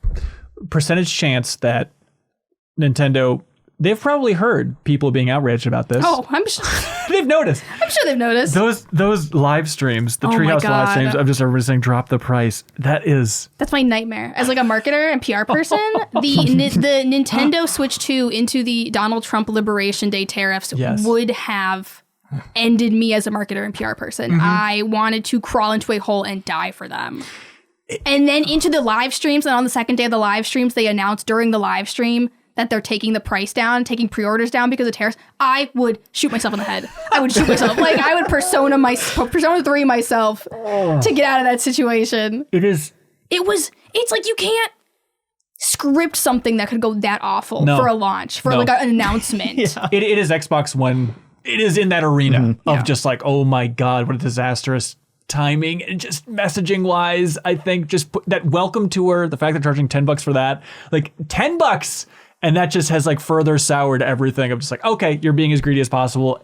As point number one, this pack-in game that clearly should be a pack-in game, it's going to be charging $10 for. What do you think the odds are that because of this outcry, they packed it in for free? They're like, okay, all right, we're not going to drop the price because tariffs, but we'll give you welcome tour. We'll give you the $10 manual. Right, right. I don't think they will, because I wouldn't want to set that precedent that we can get bullied into making games free. I wouldn't, especially with the $80 games. Yeah. I wouldn't. Yeah. Yeah, it's hard to picture. Nintendo, less than any other company, would do that, I think. Will Nintendo do the thing that people are asking them to do? I mean, I think of Operation Rainfall, they brought Xenoblade over after that fan outcry. Like, it's not outrageous. They dropped the price of the 3DS. You know, that was also based on sales, I have to imagine. That's an interesting comparison. Yeah. But that was probably, they saw the sales numbers were lower. It's not like they're seeing like, we're not hitting the welcome tour numbers we expected to hit. Yeah. We're hinging everything on this. Yeah. But I got my blueprints. Yeah, I get it. It is just the most fascinating situation to think of Nintendo marketing for the follow-up to their biggest system ever colliding with the ego of Donald Trump. So bad. Like, right there. I could not. It was like a train-on-train crash collision, and I could not look away. Kevin Cooper writes in it with a similar thing. They say, hey, Sarah, everyone in the Discord's talking. Pancakes, waffles, or French toast? Let's settle this once and for all. Waffles. French toast. French toast is objectively the best. Yeah. It's unfair how much better it is. I wish we each had a slice of French toast on our hand as we did this. Wouldn't that be better? Sandwich. I find French toast, I think the thing about waffles is like it can maintain its crispiness. And that I appreciate, which French toast can get really squishy. Yeah, it's and so can squishy. pancakes. So it's like, French toast can be good, but it can also be bad. And I find that waffles maintain a baseline for my expectations. That is true. But you think of like waffles out of a toaster, extra hard waffle, bad. See, I knew you were can't be thinking, like, Eggo Lego waffles, my Eggo. but I'm not with toast. him. I'm just saying, imagine the worst waffle ever, and then you guys stand by it. You guys are the freaks. That's your favorite? Yum, yum, eat them up, you say, on a daily basis? You guys are weird. I make French toast all the time. I love it. That's so good. It's easy and fun. Yeah. You guys want to get some French toast after this? Yeah. Yeah. Pelican Man. Hey, Pelican Man, they say, what's one thing that game developers clearly assume you'll find exciting but you don't enjoy? Mine is buildings or other structures collapsing around you. I'm over it! I've been playing Stellar Blade and they have this happen every 2 minutes. Like as a set piece. I think so. Interesting. Yeah, shooting drones. Out of the sky? Yeah. Like in your backyard? Like in Ubisoft games or whatever. Shooting drones, shooting Ubisoft robots. does love that. Yeah. They do love their drones. I'm tired of climbing towers to reveal maps. Yeah. I think if we could just put up no more on that, that would be great. Just climbing in general, of like when it's like there's that ledge and then you jump to that ledge and then you shimmy this way. Okay, I know you're thinking about south of midnight right now, Yes, but I would like you to stop, okay? But then sometimes it breaks a little and you're like, whoa, I almost fell off, but I didn't. Okay, that's my idea. As we established on the Indiana Jones Rapid Fire. Which, by the way, I was just thinking about that. I don't know if that happens once in the game, of like hanging on to a ledge and it crumbles. Yeah, there's like a pipe that like swivels. There's some similar type stuff, but it's not this straight up. Yeah, so I think that joke They took it out. Actually. They took it out. Yeah. When you said that. Interesting. You're like, I think the joke still points at something real. Yeah, it's about the larger truth underneath. Right. Yeah, it is. I think South of Midnight is a game that definitely is a series of those things of like, am I supposed to be having an emotion or thought as I'm going through like this gameplay? Yet still, I like the game. It's that classic conundrum. But climbing in a straight line is pretty over. Yeah. I'm pretty Breath of the Wild climbing or bust at this point. But they just came out with like a bunch of games that it's just about climbing in a straight line, but with various mechanics and shaky legs. Which I think makes this an even better answer to this question. Yeah. Hey, Dusty B-Man writes in and say, on the 100 things to be thankful for 2021, Leo Vader said, I'm thankful that Lucas Games ended its exclusivity contract with EA, and it's not letting Ubisoft create an open world Star Wars game. I can't wait to learn more about that in 3 years when it's canceled. That's what you said, Leo. Wow. And then Dusty Beeman says, should credit be given for being right about the 3 years timeline for Ubisoft's open world Star Wars game? Or should shame be given for being wrong by saying it would be canceled? Well, it was canceled because of, offensiveness. So I'm still right. Oh, interesting. Yeah, because of the whole WOMAN protagonist. Right. Alex the Snood writes in, says, MinnMax says, do you think more people have played the first Super Mario Brothers or Minecraft? Follow-up question, do you think more people have beaten the first Mario or Minecraft? Wait. See, okay, Ben, sometimes, here's my thing. You only put half the question in the Slack channel for us to thumbs up. Yeah, I thought and it was then more, you save the entire question for yourself. Sarah, do you know how many hours of my life every week are going through these other Copy and I was paste actually looking at what you send in the podcast of each individual line so we can individually react to each question summed up into one line. I was like, that's so much work that he does that. Tell her. No, I know it's a lot of work. I put the most interesting one in there. There's withholding happening. Yeah, because I want you to be a little bit surprised, and I put the most interesting option in there. Like, dialogue in games when it's like, choose this emotion, and then you're surprised by the answer. That's the fun of it. It's called fun, Sarah. Fun. More people have played Minecraft. More people have beaten Super Mario. See, yeah. I So still beating think- Minecraft means... Is beating Minecraft the Ender Dragon now? I think probably. Have the kids changed it? Have they moved the goalposts? Or is I thought still I was the seeing Ender credits Dragon? in the movie. These kids say. You're doing so good, Stop man. high-fiving over my head. It's disrespectful. It's all about the French toast thing. I know. I can't stop thinking about it. The Alliance. Oh my god. I think that's right. I think, especially you can skip a bunch of worlds in Mario 1, But right? I haven't even beaten Mario 1. I haven't beaten Mario 1. No. Have you, Jeff? I was trying to think this when I was looking at that question, and I can't remember if I have or not. You're Mr. NES. I've seen your username. That game sucks. It's hard and it sucks. It sucks? Like the level 8, I think it's the level 8 dungeon. You just have to know the route through. Yeah. Otherwise, it just repeats endlessly. Oh, boy. For anybody What watching, I'm listening to dumbass something else on my hack? headphones. Yeah, and it's Came actually up with really that good. idea. Yeah, so I don't want to listen to this podcast either, that type of commentary. Yeah. Mina Farag writes, says, hi, MinnMaxers! During your GDC episode, you discussed the exciting new game called Blueprints that everyone was raving about. I wanted to look this game up afterwards because it sounded up my alley, but I couldn't find anything called Blueprints. Turns out I was looking up blueprints instead of blueprints. Ugh. The name was a very effective pun. My question is, what is your favorite show/feature that you've ever named? I love this question. Yeah, you really do. Because at least you and I have named so many shows over the years. With New Show Plus? Yeah. I guess so. And it is always a meeting or a conversation. And it's always hard. a conversation. And you're choosing through a ton of totally workable, serviceable options. You don't want to be too misleading with it. You want to get it right. Do you have a favorite? I am proud of New Gameplay Today. I also wrote down New Gameplay Today. This is a Game Informer thing, believe it or not, Sarah. But it was And like, shall be again. oh, that's right. I hope so. But that idea of, okay, I want to do something. Test Chamber is what the show was called before. I think that was a Ben Reeves suggestion of like, let's show off the game a little bit. But what is the most SEO friendly way we can show off a game name? And Which from analytics, from our most popular videos, it's like, okay, the word gameplay has to be in there. That was kind of like the starting point. That's right, yeah. And then I remembered, well, Don Draper in Mad Men said the word new is the best word in advertising, and he's never been wrong about anything. And then I still have the thread. I saved the Slack thread. It's on my computer Game Informer backup stuff of Leo and I spending, I don't know, like half an hour or whatever, just spitballing names for a show. And then it was like, okay, New Gameplay Today. And I believe it was you who came up with it. And then the real sign of quality was the views started pouring in. And GameStop said, my God, Game Informer is saved forever. But I do remember it was then like 8 months later, Andy McNamara had some line where he's like, do more new games of the days. It's a good name. It's a good show. One of those things like, oh, we at least got Andy's attention for saying, hey, that's actually a good name for this show. And a lot of them did really well. That's true. Yeah, there are plenty of breakouts from that. But yeah, I don't know. I've named so many shows over the years, and it's fun to think about that specifically. We did a show at Games Are Dumb and for Kids, which is also, I think, a good name. I like that name. This is Leo's old YouTube channel. Look it up if you want to larf. We did a review show called My Cody Report. Yes. Which was about us working for this child YouTuber named Cody and doing his game reviews. And we were like talking around the water cooler about the game we were playing for his upcoming video. And it was a play on Minority Report, of course. My Cody Report.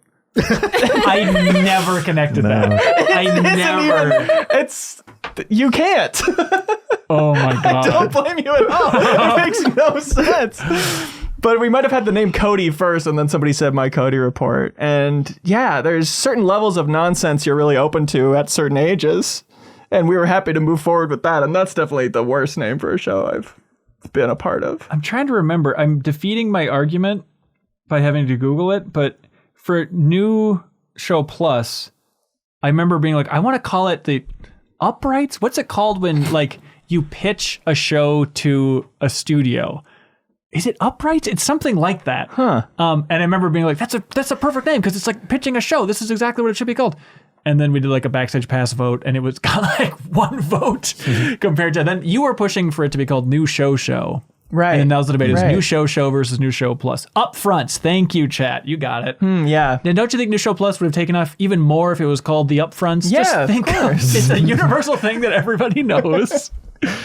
Everyone's so stupid in retrospect. Yeah. Yucky. What other shows have we named? I don't want to move on yet. Oh, okay. Deepest Dive is a great name. Oh, thanks. Yeah, I'm happy with that. Yeah. And we actually have the pitch session for that one. If you're at the $5 tier on Patreon, you can hear our first meetings for forming MinnMax, and I pitched Deepest Dive. And we were like, it's like the term deep dive, but it's the deepest dive. Right. How do you make it a little more compelling? Because we used to call them just game clubs back at Game Informer. And I was like, yeah.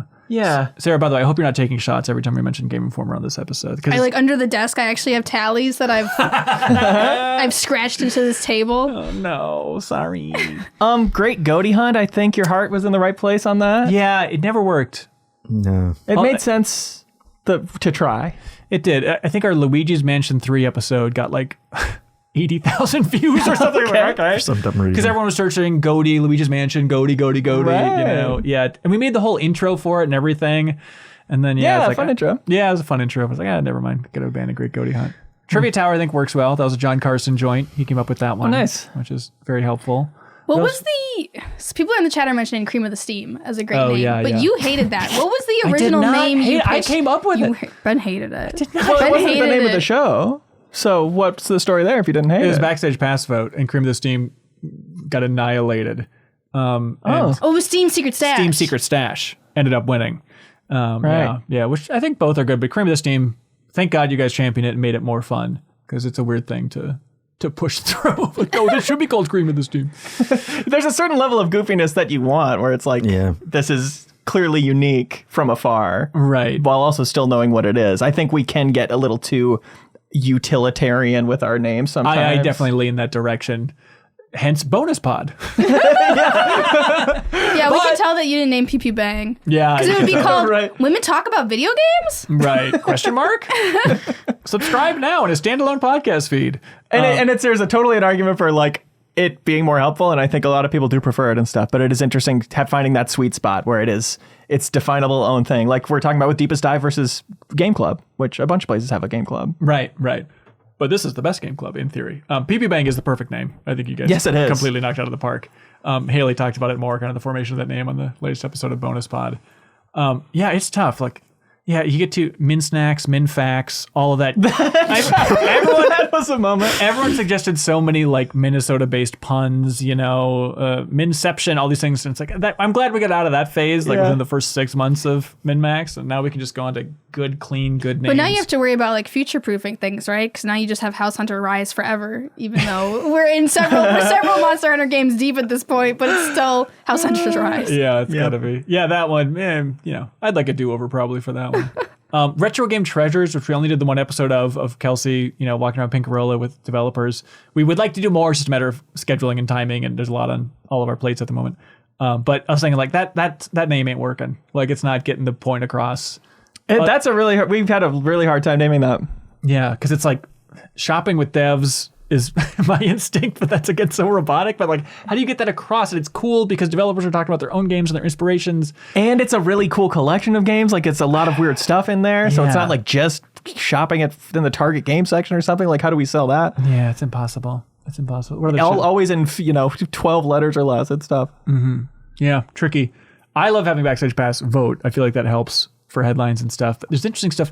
If you really want to dive into the weeds, I noticed like with scripted podcasts, like you've just been like not having the name of the show in New Show Plus. You're like, let's just try and make it clear what this is. Right. Yeah, I thought that was interesting. Yeah, it's like I want to get across that we not only write the script, but we perform it because they're both the fun part. And then once you do that, it's like you're out of room in the headline. Once you communicate that, it's pretty much how you make those decisions. Yeah, Crossfade's a better name than MinnMax, Crowway points out, for the music podcast that Helgeson hosted. Oh, Crossfade is such a better name. And the original idea, the reason we went with Crossfade is we were going to do Crosscut, and it was going to be a movie spin-off of Crossfade was the original idea, but then, life pops up and schedules pop up, and it's like, I don't know. I don't know if people are dying for more movie content from MinnMax necessarily, so I think we're okay without that. But hey, maybe that's a New Show Plus. Put Crosscut in there. Great. It can live. Collector's Corner is pretty good. Yeah, Collector Corner is great. Yeah, for sure. Great. Tom Rickard. Hey guys. It is also funny because we name shows every week when we're doing our weekly meeting for our New Show Plus ideas. Like we come up with a name for that show, whether it gets picked up or not. So it's like we kind of end up having a lot of practice of coming up with names that are allowed to be really, really stupid because it might not even become one episode, let alone multiple. What, 50% are good names? 50% are just like, here's a stupid pun, just get it out the door. Good amount of them I am really happy with, though. I do think that's a funny name for a show. What was the great pun one we had recently? I tweeted about it. I said it's the greatest pun you've ever heard. And it was your idea, and I want to shout it out. Yeah, and because you're just killing it today. Like French toast level destroying. Not remember the Alarmo? It was probably Remember the Alarmo, yeah. I feel like some of the ideas are like great names, but like weak ideas. Yeah. It happens all the time. Yes. Are you saying the it's show one or the other a lot, where we ate beans and played Orcs Must Die and it was called Orcs and Beans is not a great show concept? It's lost repeatedly. What was the one that Leo brought up you had on the New Show Plus list like 5 times and it lost? Oh, we played No Man's Sky. No Man's Sky. We didn't have a good name for it. Is the problem. Exactly. Which was, yeah. I could have sold it. Tom Rickard says, hey, everybody, quick question. When is the last time a game has had a definitive and groundbreaking weapon? I love this question. The last game to be like, this is a definitive and groundbreaking weapon. Probably Donkey Kong's Fist, right? About to be, yeah. About to be, yeah. Wow. Yeah. Nice answer. Gravity gun. That's the last time? 2004? Tell me I'm wrong. Maybe something from Prey had interesting things, but the glue gun. I would go. I think the Leviathan axe in God of War was good enough to be at that level, like feeling so good about it, like coming back, like the vibration of the controller is so fantastic. Yeah, that's a good feels answer. Good. Yeah. I guess groundbreaking is the word I'm getting. I'm getting stuck up on like the definitive groundbreaking because like one of my favorite weapons that I've never seen come back again was the Twilight Princess Beyblade.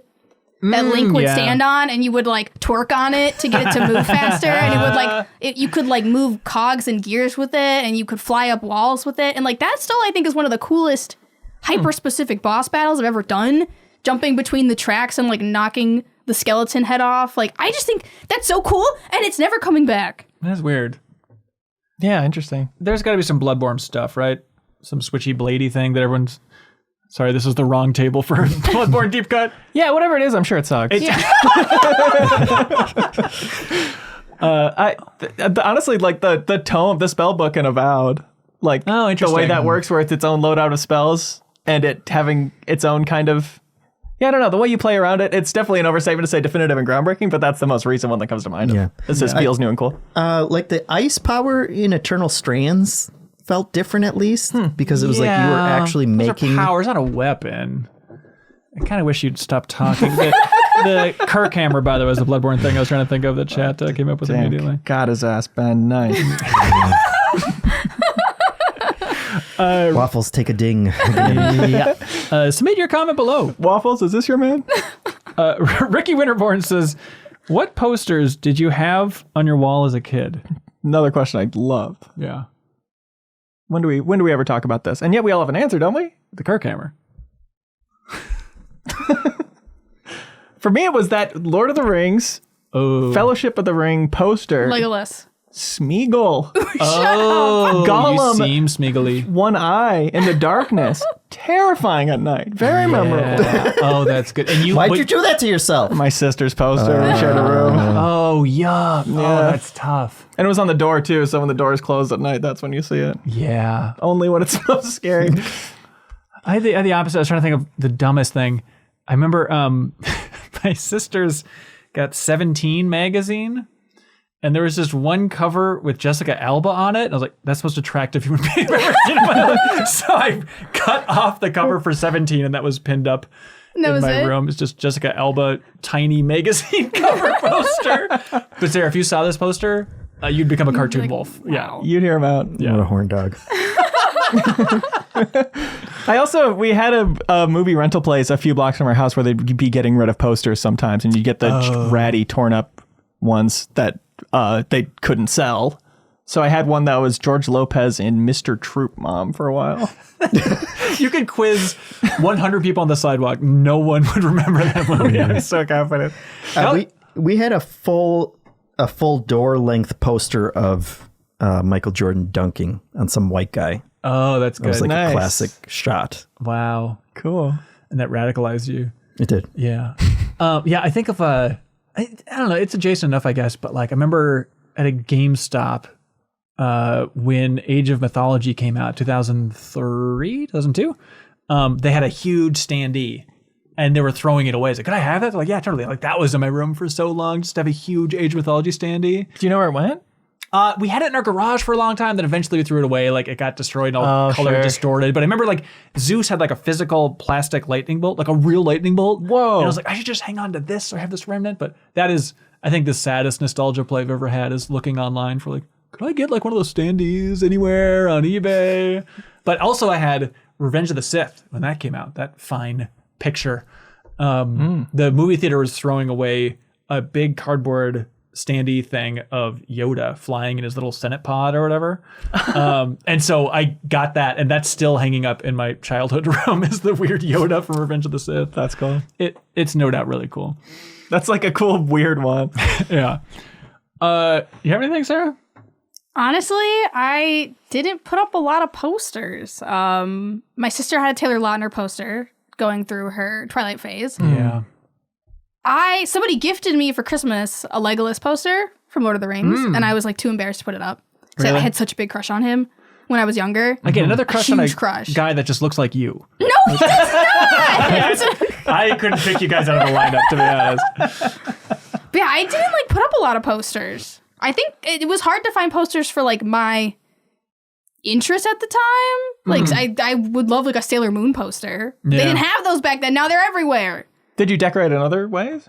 Yeah, I would like print things off the internet and just stick There them to we my go. door. So There I would we literally, go. I would Cool. literally just go to the family printer and like run through the color, and I would print Sailor Moon and I would slap it to my door. Oh, Nice. We had the best system at Ronnie's. You know that Ronnie guy? I played through Split Fiction with him, yada, yada, yada. But, back in like 7th grade or whatever, we just got reams and reams of like printer paper.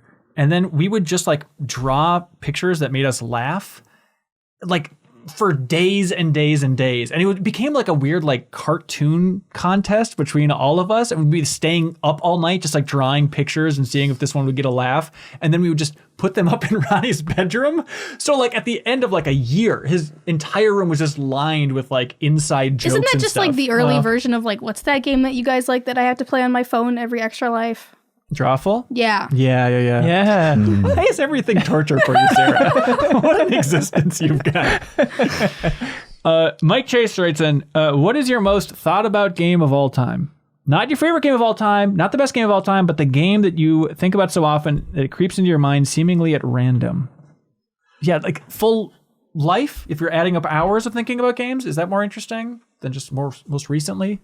If it's that, then it's definitely Siege for me, and I don't think anything will ever changed that. Wow. I had so many years where I put so many hours into that with friends. It was just like the main way we hung out was playing Siege, and I would be watching videos when I wasn't playing it at Game Informer and stuff, watching videos over lunch and throughout the day. And truly having a great session, 5 hours playing with friends at night, go lay in bed and be replaying my favorite rounds. I'm going, oh, remember that round where this happened? Did you ever I got to a point with Overwatch where I would we'd stay up until 5 a.m. playing, and then I would go to sleep and I would just dream I was playing Overwatch. For sure. Yes, a lot of Siege dreams. I think Tetris. Because every time I'm packing something, I can't not think Tetris because I do it so efficiently. There's no doubt about it. It's very good. Yeah, I was trying to it's got to be Pokemon, like Pokemon Red and Blue. Like if you're factoring in reading the strategy guide and the little books and stuff, endlessly thinking about that game. I think that's got to be number one. That's tough because it's biased toward games you played when you were younger. Yeah. Right? Because then it would be Pokemon Sapphire. I spent a lot of time with that game. But I feel like the game that I've been thinking about most now is just the ending of Outer Wilds. I find myself just pausing every day and being yes, soon this will all be over. Hey, how was that Sailor Moon concert, by the way? So good. My gosh. So I guess to preface this, I went to, what is it called? Pretty Guardian Sailor Moon, the Super Live. Pretty Guardian Sailor Moon is her full name. Get it right. But basically, to give you some... So Japan really likes to make musicals out of everything and anything. A lot of animes have musicals. Sailor Moon has a musical. Prince of Tennis has a musical. Right. Ace Attorney has a musical, right? And they do it often in Japan. And when I was growing up, I would spend hours in the summer watching these Sailor Moon musicals in the lowest quality possible, no subtitles on early YouTube, and I would just watch them and I'd be like, one day I want to see a Sailor Moon musical live. I want to go and I want to be in the audience. And then recently it popped up that they're touring the US. Wow. And not just heading up LA, New York, they're going to Missouri. That's how serious this Sailor Moon tour is. Yeah. So I bought tickets, it was on Sunday, and we went and people were losing their minds. Singing the songs? Look at so it's in Japanese. Oh, cool. And they have subtitles on a back monitor and almost kind of like a music video type way. Huh. And it's a sort of some speaking, some singing, very Broadway-esque. But the production value really, really high.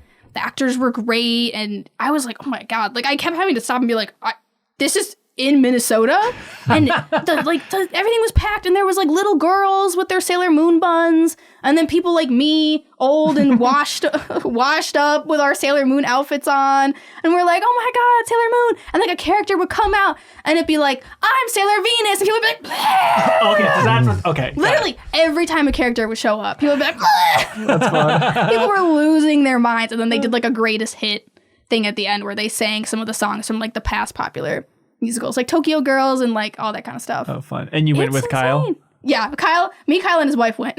It turns out they were sitting next to you? They were a little bit, I did balcony seats and they were kind of on the other side of the balcony. Yeah. And Kyle was shouting over all the little girls. You could just hear his pitch coming through. Yeah. Oh my God, it's Tuxedo Mask! That's cool. John Chazunas. Sarah? Chazunas? Says, Yes. Okay. Hey, CLCs. If you woke up one morning, all right, imagine this. Close your eyes, everybody. If you woke up one morning and your handedness had changed, how long do you think it would take for you to figure out exactly what was going on? I feel immediately, because I'd go to sit at my computer desk and I'd go to reach for my mouse. And it feel wrong? Do left-handed people have the mouse on the left? I guess I don't know. Well, I'd touch it and I would just be like, what the heck? But wouldn't it feel weird if you didn't know? I would think I was having a stroke or something. I would think something was wrong with my body. If just you go to brush your teeth and you're like, wait a second. I think honestly, I'd be Googling something's wrong with my body.com. I'd be brain damage sign. Yeah, brain absolutely. cancer question mark. Yeah, totally. So are we assuming that if you woke up instinctively when you went to brush your teeth, you would grab it with the other hand now? Yeah, because it would switch, right? So wouldn't your muscle memory switch too? I imagine that you wouldn't. You'd use your right hand, but it'd be brushing with your left hand. I hate even the thought of it. The thought of my left hand doing anything disgusts me. Yeah, I haven't used it for 15 years. I am left-handed, so I use it every day for everything. Disgusting. What's the weirdest thing about being left-handed? Is it scissors? It's this right here. Yeah. Did you hear like they have like a higher death rate than people because things aren't made for you? Yeah, because of conversations like this, Sarah. We feel alienated. Do they really have a higher death rate? That's just some dumb thing that goes around the internet from every so often. Oh, because you have to drive on the opposite side. So Yeah, it's it was very dangerous getting here today. Oh my god. That's why I don't like doing in-person podcasts. Yeah. Not to turn this into dumb dad hour, but it is fascinating to like study closely. It can be Try like to figure it out. Yep, and they're like, he threw that with his left hand. Okay, now back to the right. Like you're just trying to treat it like, okay, I don't want to put my finger on the scales here. It's just fun to try and figure out like, oh, But they don't even know obviously, yet. it'd be cooler to have a left-handed kid. Undoubtedly, they're more creative. Right. Exceptions. What do y'all like for a question of the week here? I like the naming. Yeah, obviously I like that one. I like the poster one. Poster, the handedness. Sarah, what do you think? The naming one. The naming one. Jeffem, you concur? Yeah. All right, that is Mina Farag. Speaking of good names, congratulations. You just won the prize from I'm 8-Bit, the Bomb Rush Cyberpunk. Also, Ray Lawaza, very important to cite this correctly, that it was somebody in the Discord, specifically Leafeon, suggested the name Remember the Alamo. So I cannot take credit for that, that pun, so please Remember the forgive Alamo. us. Great. Oh, yes, I butchered it, but you get the idea. Now it's time for something that we love to call Get a Load of This. Originally called Juicy Nugget, by the way. Speaking of bad names versus good names. Was that seriously something you... That was I pitched it to you guys, and you said no. But it never got to air, I suppose, yeah. Juicy Nugget. All right, what do you guys got? Juicy Nugget coming up. Okay, yeah, sorry. So, open wide for a Juicy Nugget? Is that what you normally... Yes. Well, it's okay. I don't know. Open wide for a Juicy Nugget. Trans people are in a lot of danger right now. There's a lot of legislation that is making things really scary, and I just want to shout out this Blue Sky profile, Trans Safe Harbor Network, where they are working on this thread, basically of every like country that people talk about potentially being good to relocate to, or potentially not being good, and it is really pared down data on like the in-demand jobs there, of course, whether it's safe or not, and whether, what kind of limitations there are on surgery, cost of living, just like useful at-a-glance information to have handy if that's something that you need to be aware of, need to have a plan for, or whatever. So I just want to shout that out. Trans Safe Harbor Network, and this link is to that thread with that information, but they're a good profile to follow in general. So that's a juicy nugget for you. Right on. Links below for all these. Hey, choke down this juicy nugget, everybody. Do you all know the ice cream flavor called Superman? That's my favorite flavor. You seem like a Superman Shut type. up. You know, kind of like 3 different colors. And it's really not and it makes your mouth horribly blue. Right. It always just looks like, I like sweet things, but when I'm in the mood for ice cream, that looks still like too much. I was buying some recently, or talking to somebody working at an ice cream store about. And you're like, what sicko? Well, I asked the standard question of like, what's popular? What's the most popular ice cream people go for? And they're like, oh, it's Superman. And then they said, fun fact, Superman the ice cream predates the character Superman. No. I find that hard There's to no believe. universe where that can be true. Turns out it is true, but it had a different name back in the 20s when it was invented, and then the colors matched Superman. So when Superman came out, they changed the name of the flavor of the trifecta thing to Superman, even though it's not actually licensed in any way. And it's just like this, I feel like it's just kind of like an underground, like, we're going to call it Superman in DC, you're going to be cool about it, but it is weird that like this ice cream flavor, which I think is predominantly in the Midwest, just has this character name and has never been legal I'm more action. confused that I don't know what the flavor is. I just know Superman. that I like it. Right. It tastes like Superman flies. Anyways, that's my juicy nugget. Juicy Nugget. I'm dripping. Choke on this juicy nugget. This is actually an old juicy nugget. It's new to me. Okay. It's actually like 10 years old. Still good. Heat it up. Yeah, apparently in 2016, someone named Billy Dominu released a fan-written Seinfeld episode called The Twin Towers. Sorry. And it's an episode written about 9/11 that's just written like an actual Seinfeld episode.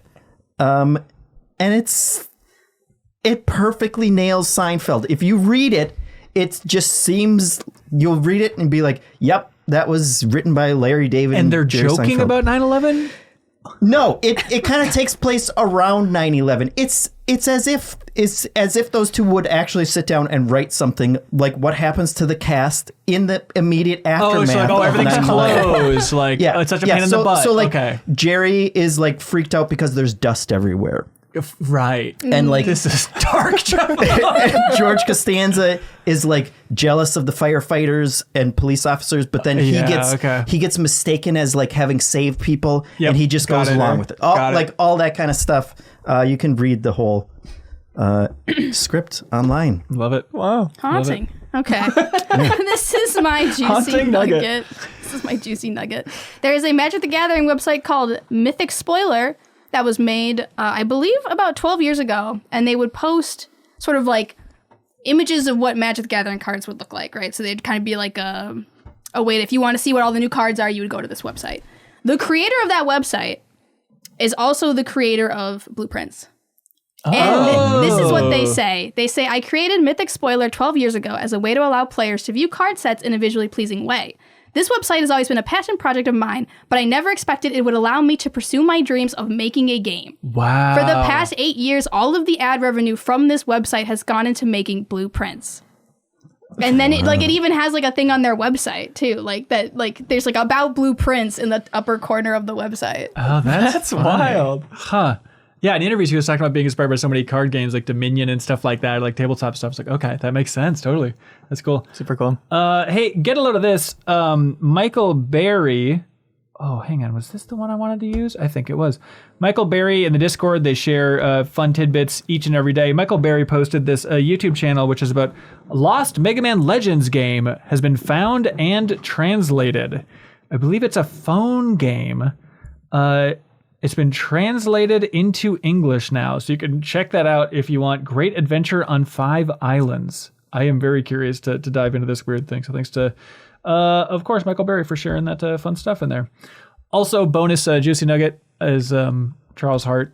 There's going to be a link below for this, of course, but he's back to creating his lunch songs. Now he's back at Game Informer, and he made one in honor of the GDC travelogue from MinnMax, where it's a parody of My Brother from Mufasa the Lion King, the greatest film of 2024.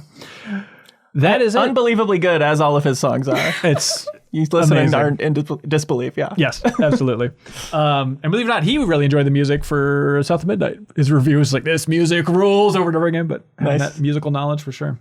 All right, that is it for this episode of the MinnMax Show podcast. Thank you all for being here.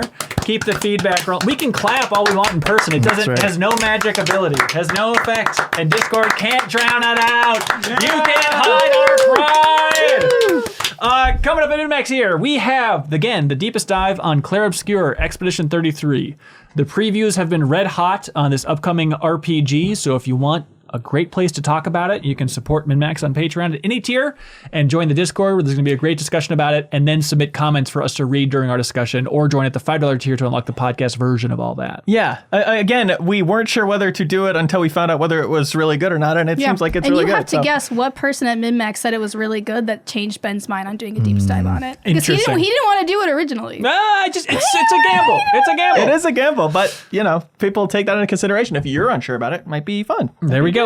Also, up on MinnMax's YouTube channel, we have the biggest Let's Play we've ever done, technically, where it's an 11-hour stream of Ronnie and I finishing Split Fiction in co-op in the studio together. So if you want more gameplay streams, more in-studio stuff, you can check out that incredibly long Let's Play for Split Fiction, which was fun and rambly at times and silly. And I'm glad we did it all in person and made that happen over a bunch of different recordings there.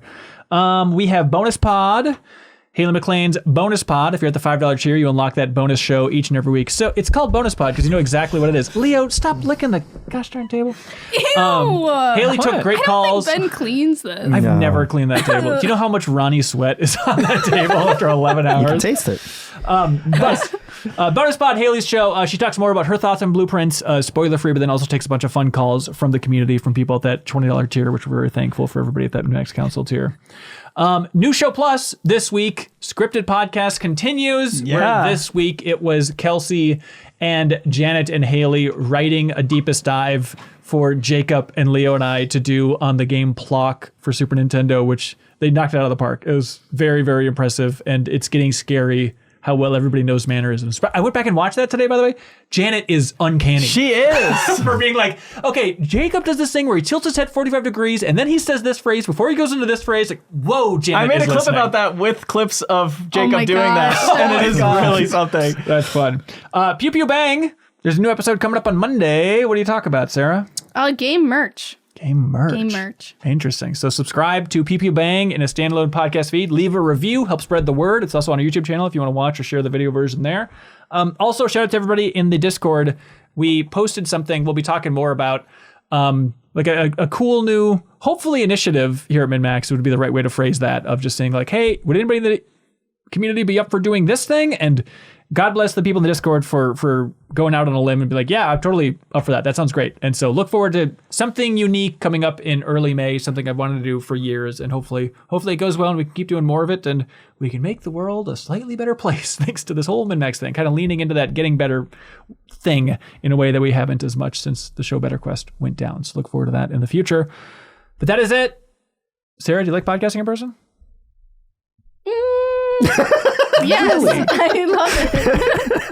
This is great. Okay. This is like the second time we've ever podcasted with the MinnMax show in person. This weird? is my first time podcasting in the studio.